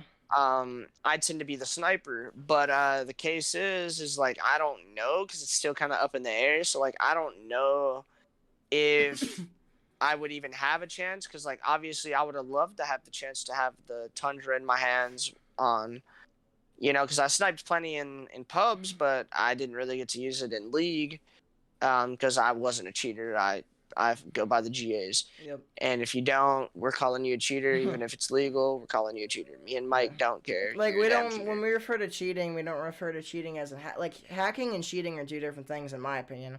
Hacking is like having a software or anything exploit the game, but actually cheating is like breaking GAs. Breaking GAs, exploiting things like, for instance, using a mouse and keyboard on console. Like, for instance, on BO4, you can't really play wagers anymore on BO4 because everybody, uses a mouse and a Zim. I don't have my Zim near me. I've used a Zim in the past, so, I'll take that with a grain of salt, but it was for a specific reason. It wasn't COD related, so that's different. However, if you break GAs or, like, use anything to exploit the game or anything like that, that's cheating, and then hacking is, like, using some third-party software to give you access to things that aren't supposed to be in the game, like aimbot, soft walls, ESP, shit like that. So continue. Yeah, so basically, you know, me being a sniper for my team, I just think it would be really great, and it'd be, you know, a nice change of pace if I'd be able to snipe, you know, pick it up again. You know, I think I'm pretty decent with the snipe, not just in Call of Duty, but also I was pretty good with it in Vanguard. Y'all be sure to check out my sniping video that I posted from there, from the beta. But yeah, overall, like, I think it's a very fine line with snipers and with shotguns, like, or just anything that's a one hit in general. They're Like hard to knives, balance. shotguns, Yeah, snipers, like projectile-based weapons. yeah, they're just hard to balance them because it's like either they're usually way too weak or way too powerful, and it's hard to like because if you tell them like, oh, they're overpowered, they usually either don't do anything about it Or they or nerf it they into nerf them into the oblivion. ground. Yeah. And so for me, it's kind of like, you know, I'm an aggressive sub, so it'd be like if a BZ was the sniper, but at the same time, you know, Simp can snipe for I his think team and get away with it. So, personally, you know, it just personally, I depends. think that not like the, I would say not the main AR, but the flex, because like they're more of like a niche situation. I think they should pull the sniper because they have the slower paced playstyle. I know that sounds kind of dumb, but snipers are typically gonna play a lot slower, especially in comp. Yeah. They're not gonna be Hey, running around well, quick scoping. But Nick, it works pretty good, I'll say, for the LA Thieves. You know, shout out to Octane. He's gonna be bro, I love if he has Octane. the snipe if he has the snipe in his hand. You know, he's the main AR for their team. So if he has the snipe in his hand, you know, that works out great. But overall, I would say just you give your opinion on like sniping, not just in league play, but also like the Overall, yeah. CDL, and if you think it'll be in Vanguard, and then I think we should just like wrap it up, call Yeah, it there. I kind of want to wrap it up at 3 hours even because we got about like 10, 15 minutes, and that way, whenever we do upload it, it helps analytics a little bit. So like, Yeah, although it's a little bit longer than I know we've wanted to do it, but I think that'll give me enough time to get my opinion across, get what I like my discrepancies, and then like plug the socials, plug and our then give the intro socials, or the outro. the outro and all that. So Yeah. first things first, I think that sniping is in a decent spot because of the fact that we do have smokes and there is flinch. There's a few things that I think need to be tweaked before it goes into the CDL or league play. Or actually, there's quite a few. The first thing is sniper glint is almost like a flashbang. At least whatever I've seen in Vanguard, whenever I've played against snipers. I don't care about the actual sniper itself, but whenever I get hit with sniper glint and it's covering their whole face and I can't see shit, it's like, why? Like, that's kind of something that's broken, Another It's like thing, the strobe light yeah, from it's BO4. literally, that's a joke that I made on my stream one day. I was like, this dude literally has a strobe light on a sniper. But, I think that needs to be tweaked. I want it to be the brightness lowered and like made smaller, but I would still want it to be noticeable, and I still want it to be on every optic because it's a sniper. I know that sounds really dumb, but I think that'd be good for balancing. Yeah. I think for league play, I think it's going to be in there regardless because they don't really GA anything. It took them almost a year to get the LC10 and the AK GA'd from league play on Cold War. I also think that for league play, obviously not comp, because comp, pros are going to not use what they're not supposed to use. They're going to not use what they're not supposed to use. They're not going to use what they're not, But I think that for league play, if there's going to be snipers, you should not, well, in general, you shouldn't have overkill. But with snipers, you should not be able to have overkill. It should be how Lawbreaker worked later on. Another thing with the whole sniper situation, I think that if the TTK, this is always my opinion, the lower the TTK, the more balanced snipers are. Because if you have a high TTK, like BO4, for instance, I don't really complain about quickscoping too much because it genuinely takes skill. But on BO4, I'm kind of mixed because on BO4, it can take, depending on your gun, it can take between like 4 and like 8 or 9 shots to kill somebody. And if you're mag dumping on someone and then they 180 and snap on you, although they are good enough to do that, you got joked because you're not sniping, And like people could say, oh, you should have been sniping, but like, no, you shouldn't have to. It's like a meta thing. You shouldn't have to do it just to compete, Another thing, like I said, I think they'll be in the CDL as long as smokes are. I think that they need to maybe, depending on your attachments, I think they need to dictate your flinch. So, like, if you're going to sit there and hardscope the whole time and, you have a really heavy-ass gun, then make the flinch lower. But if you're quick-scoping, I think that the lighter your gun is, which is how this works in real life, the lower...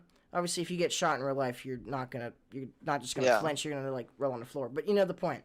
So, but, like, in real world, how recoil and flinch and all that works, the heavier gun, the less recoil, the less flinch. Well, we don't have flinch IRL, but you get the principle. Yeah. So, but the same with the opposite. So, like, if your gun is kitted to quick scope, like, instantly, ADS bam, ADS bam, boom, like you could in World War II, I think that the flinch should be higher.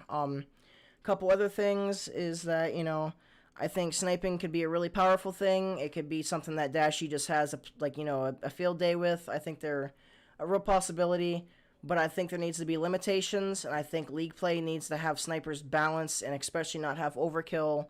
Like, there's a few things that need to be changed, but overall, I think that snipers could, I think they're very close to being in a good position. I don't think that they're completely refined, but like I said, we just played the beta. As well as the last thing, because around 5 minutes before we want to, get everything done, I want to start plugging socials and stuff. However, I think with the whole Champion Cell, I agree with you. The alpha wasn't fun at all because it was just Champion Cell. And I played Champion Cell on that Thursday, and then literally the next fucking 4 days, or no, not 4 days, the next 7 days, because I didn't play for an entire week. I didn't touch anything. So, I didn't care for Champion Hill.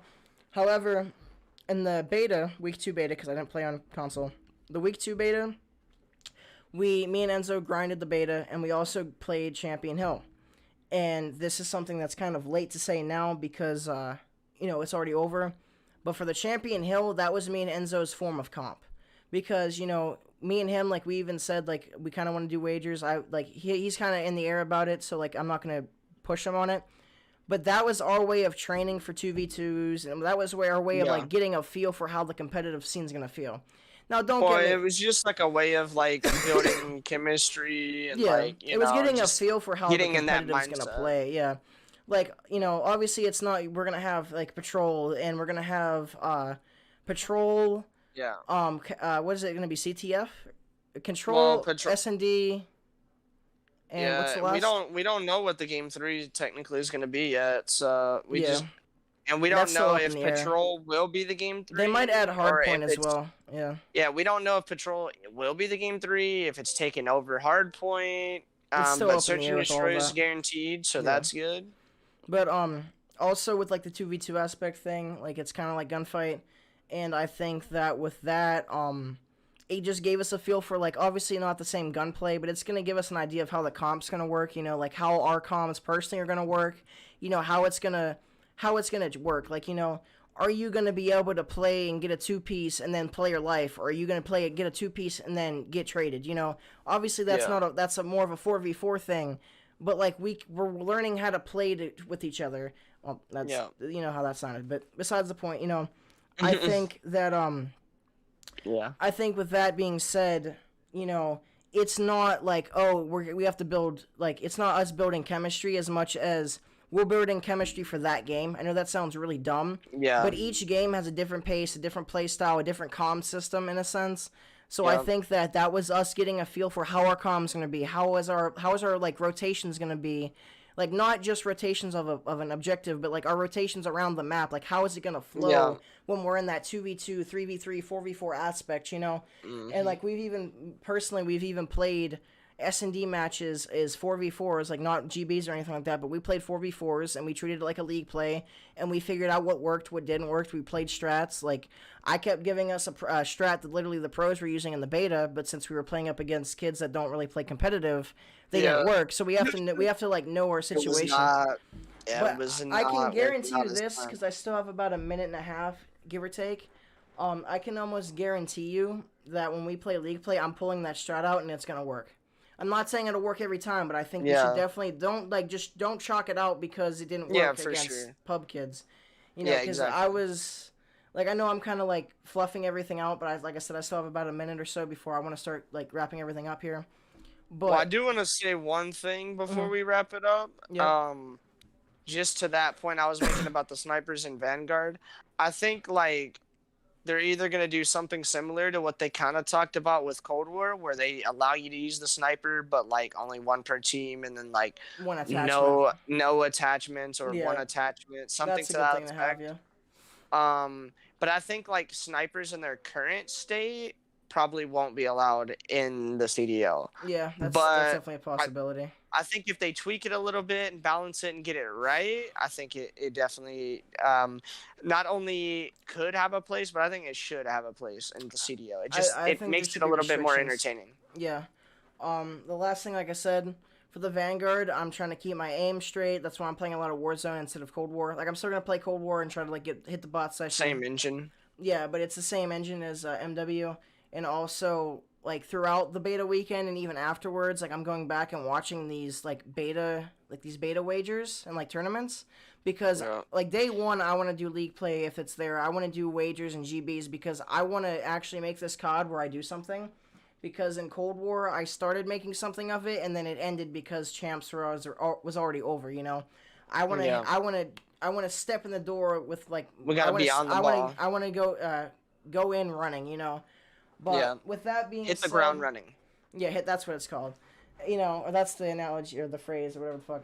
But you know, I think we're gonna wrap it up here. You know, we still got about 5 minutes before like I want to cut it off because I want to try to cut it off right at the 3 hour mark so that we get better analytics because they like even numbers, you know.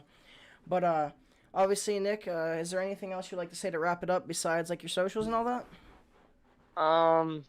No, I think overall, I think this was a really good first episode. I think we did a really good job of. For those of you who are wondering, like if you're curious, this was not like scripted. Obviously, No, we this had was like all somewhat natural. of an idea, like We going in. we had a But this pre-thought in is our like head, but it wasn't like this scripted on is like paper because it was natural. No, it I doesn't mean seem this like robotic. I'm sorry for cutting you off. I'm fucking an thi- asshole, bro. this became like a I don't know, this became like a thought in our head that we would do this because we have these conversations all the time late night anyways. And why So not we upload figured we it? would share it with you Yeah. guys, upload it, all that, have a good time. But yeah, I would say like as far as, obviously our socials, you guys go check out, Mike's channel. That man's been on the grind, posting his videos, doing his thing. Um I have two channels as well. I have, my Blind Nick channel and then my Blind But Deadly channel, which By I the don't way, post boys, on you as gotta check out often. his montage. I'm not endorsing it because I edited. I'm endorsing it because it's a hella good montage, in my opinion, for a dude that's legally blind. You know. Yeah, it was good because both of those reasons. You know, we got about 2.5 or 3.5 minutes here, and then like towards the last like 30 seconds to a minute, I want you to do the outro because you have a really good outro. You know, but Yeah. also, guys, if you haven't already, make sure to follow Nick on YouTube at Blind Nick, and then also Blind but Deadly, as well as follow his Twitch, where he doesn't really upload on Twitch, but you know it still helps him here and there, which is 2ICTV. And then also, follow me on Twitch if you guys are interested at Next MRV, where I've been streaming literally daily. I'm on an 8-day streak right now, trying to hit that affiliate grind. Follow my YouTube at Cryptic Fury or just Fury. Where I post COD clips, COD League play clips, other games like Rainbow Six Siege, Iron Sight, stuff like that. Any type of FPS game, as well as also, follow my Twitch, follow my YouTube if you're interested. Also follow my Twitter, where I do post or tweet out quite often whenever I'm going to be going live. And with that being said, we got about 2.5 minutes here before we're out of here. Yeah, so guys, we appreciate everybody coming by, showing the support. This, of course, was episode 1. Like I said, this is just the tip of the iceberg, guys. This is We like have the so pilot many. episode. Yeah, we have so many insanely good episodes on the way for you guys. And then once we get through all of everything that me and Mike has to do, like, all the basics, like we're still not even done really covering our entire background, honestly. Once we get through all of that, because we have our whole second episode is still gonna be just me and Mike. Then we're gonna start trying to get more like guests on. We're gonna start going through our whole friend circle. and then start working with like Sukanu and different people, like just start trying to branch out and then try to like reach out for guests and stuff like that. Nick, What's up? I'm sorry to keep cutting you off. One thing, because we got about, like I said, another minute and a half left, so around the minute mark. But last thing I want to say on my end is that, you know, the support, like obviously this is my YouTube, so I have a little bit better analytics with the stream and all that. But just the people in the chat today have been really insane. Like we've been averaging between 3 and 5 viewers each time I peep at the screen, you know. So the support from you guys is insane. Shout out to you. We got about another minute and 15 left. So as always, guys, if you're watching this on the Blind Rage podcast, make sure to subscribe on there, hit a like on there if you enjoyed it. Make sure to comment if you have something to say, and also if you're posting this on if you're watching this on my channel, make sure to hit that subscribe button, hit that bell notification, as well as the like button, as well as the comments. And I'm gonna leave it without further ado. Nick, let's hear that outro real quick. All right, so guys, we appreciate everybody coming by. Like Mike said, we cannot thank you guys enough. Shout out to each and every one of you guys. Legit, y'all need to help us. Left, by the way. Y'all just need to help us come up with a name for you guys, for our subscriber base. Y'all should help us try to figure that out. Leave it in the comments below. Appreciate everybody, and I will see all of you guys in the next one. Of course, I use that pun every single time. Legit, I will see y'all in the next one. And yeah, me and Mike appreciate all you guys. Cannot say that enough. And yeah, always, as always, guys, God bless.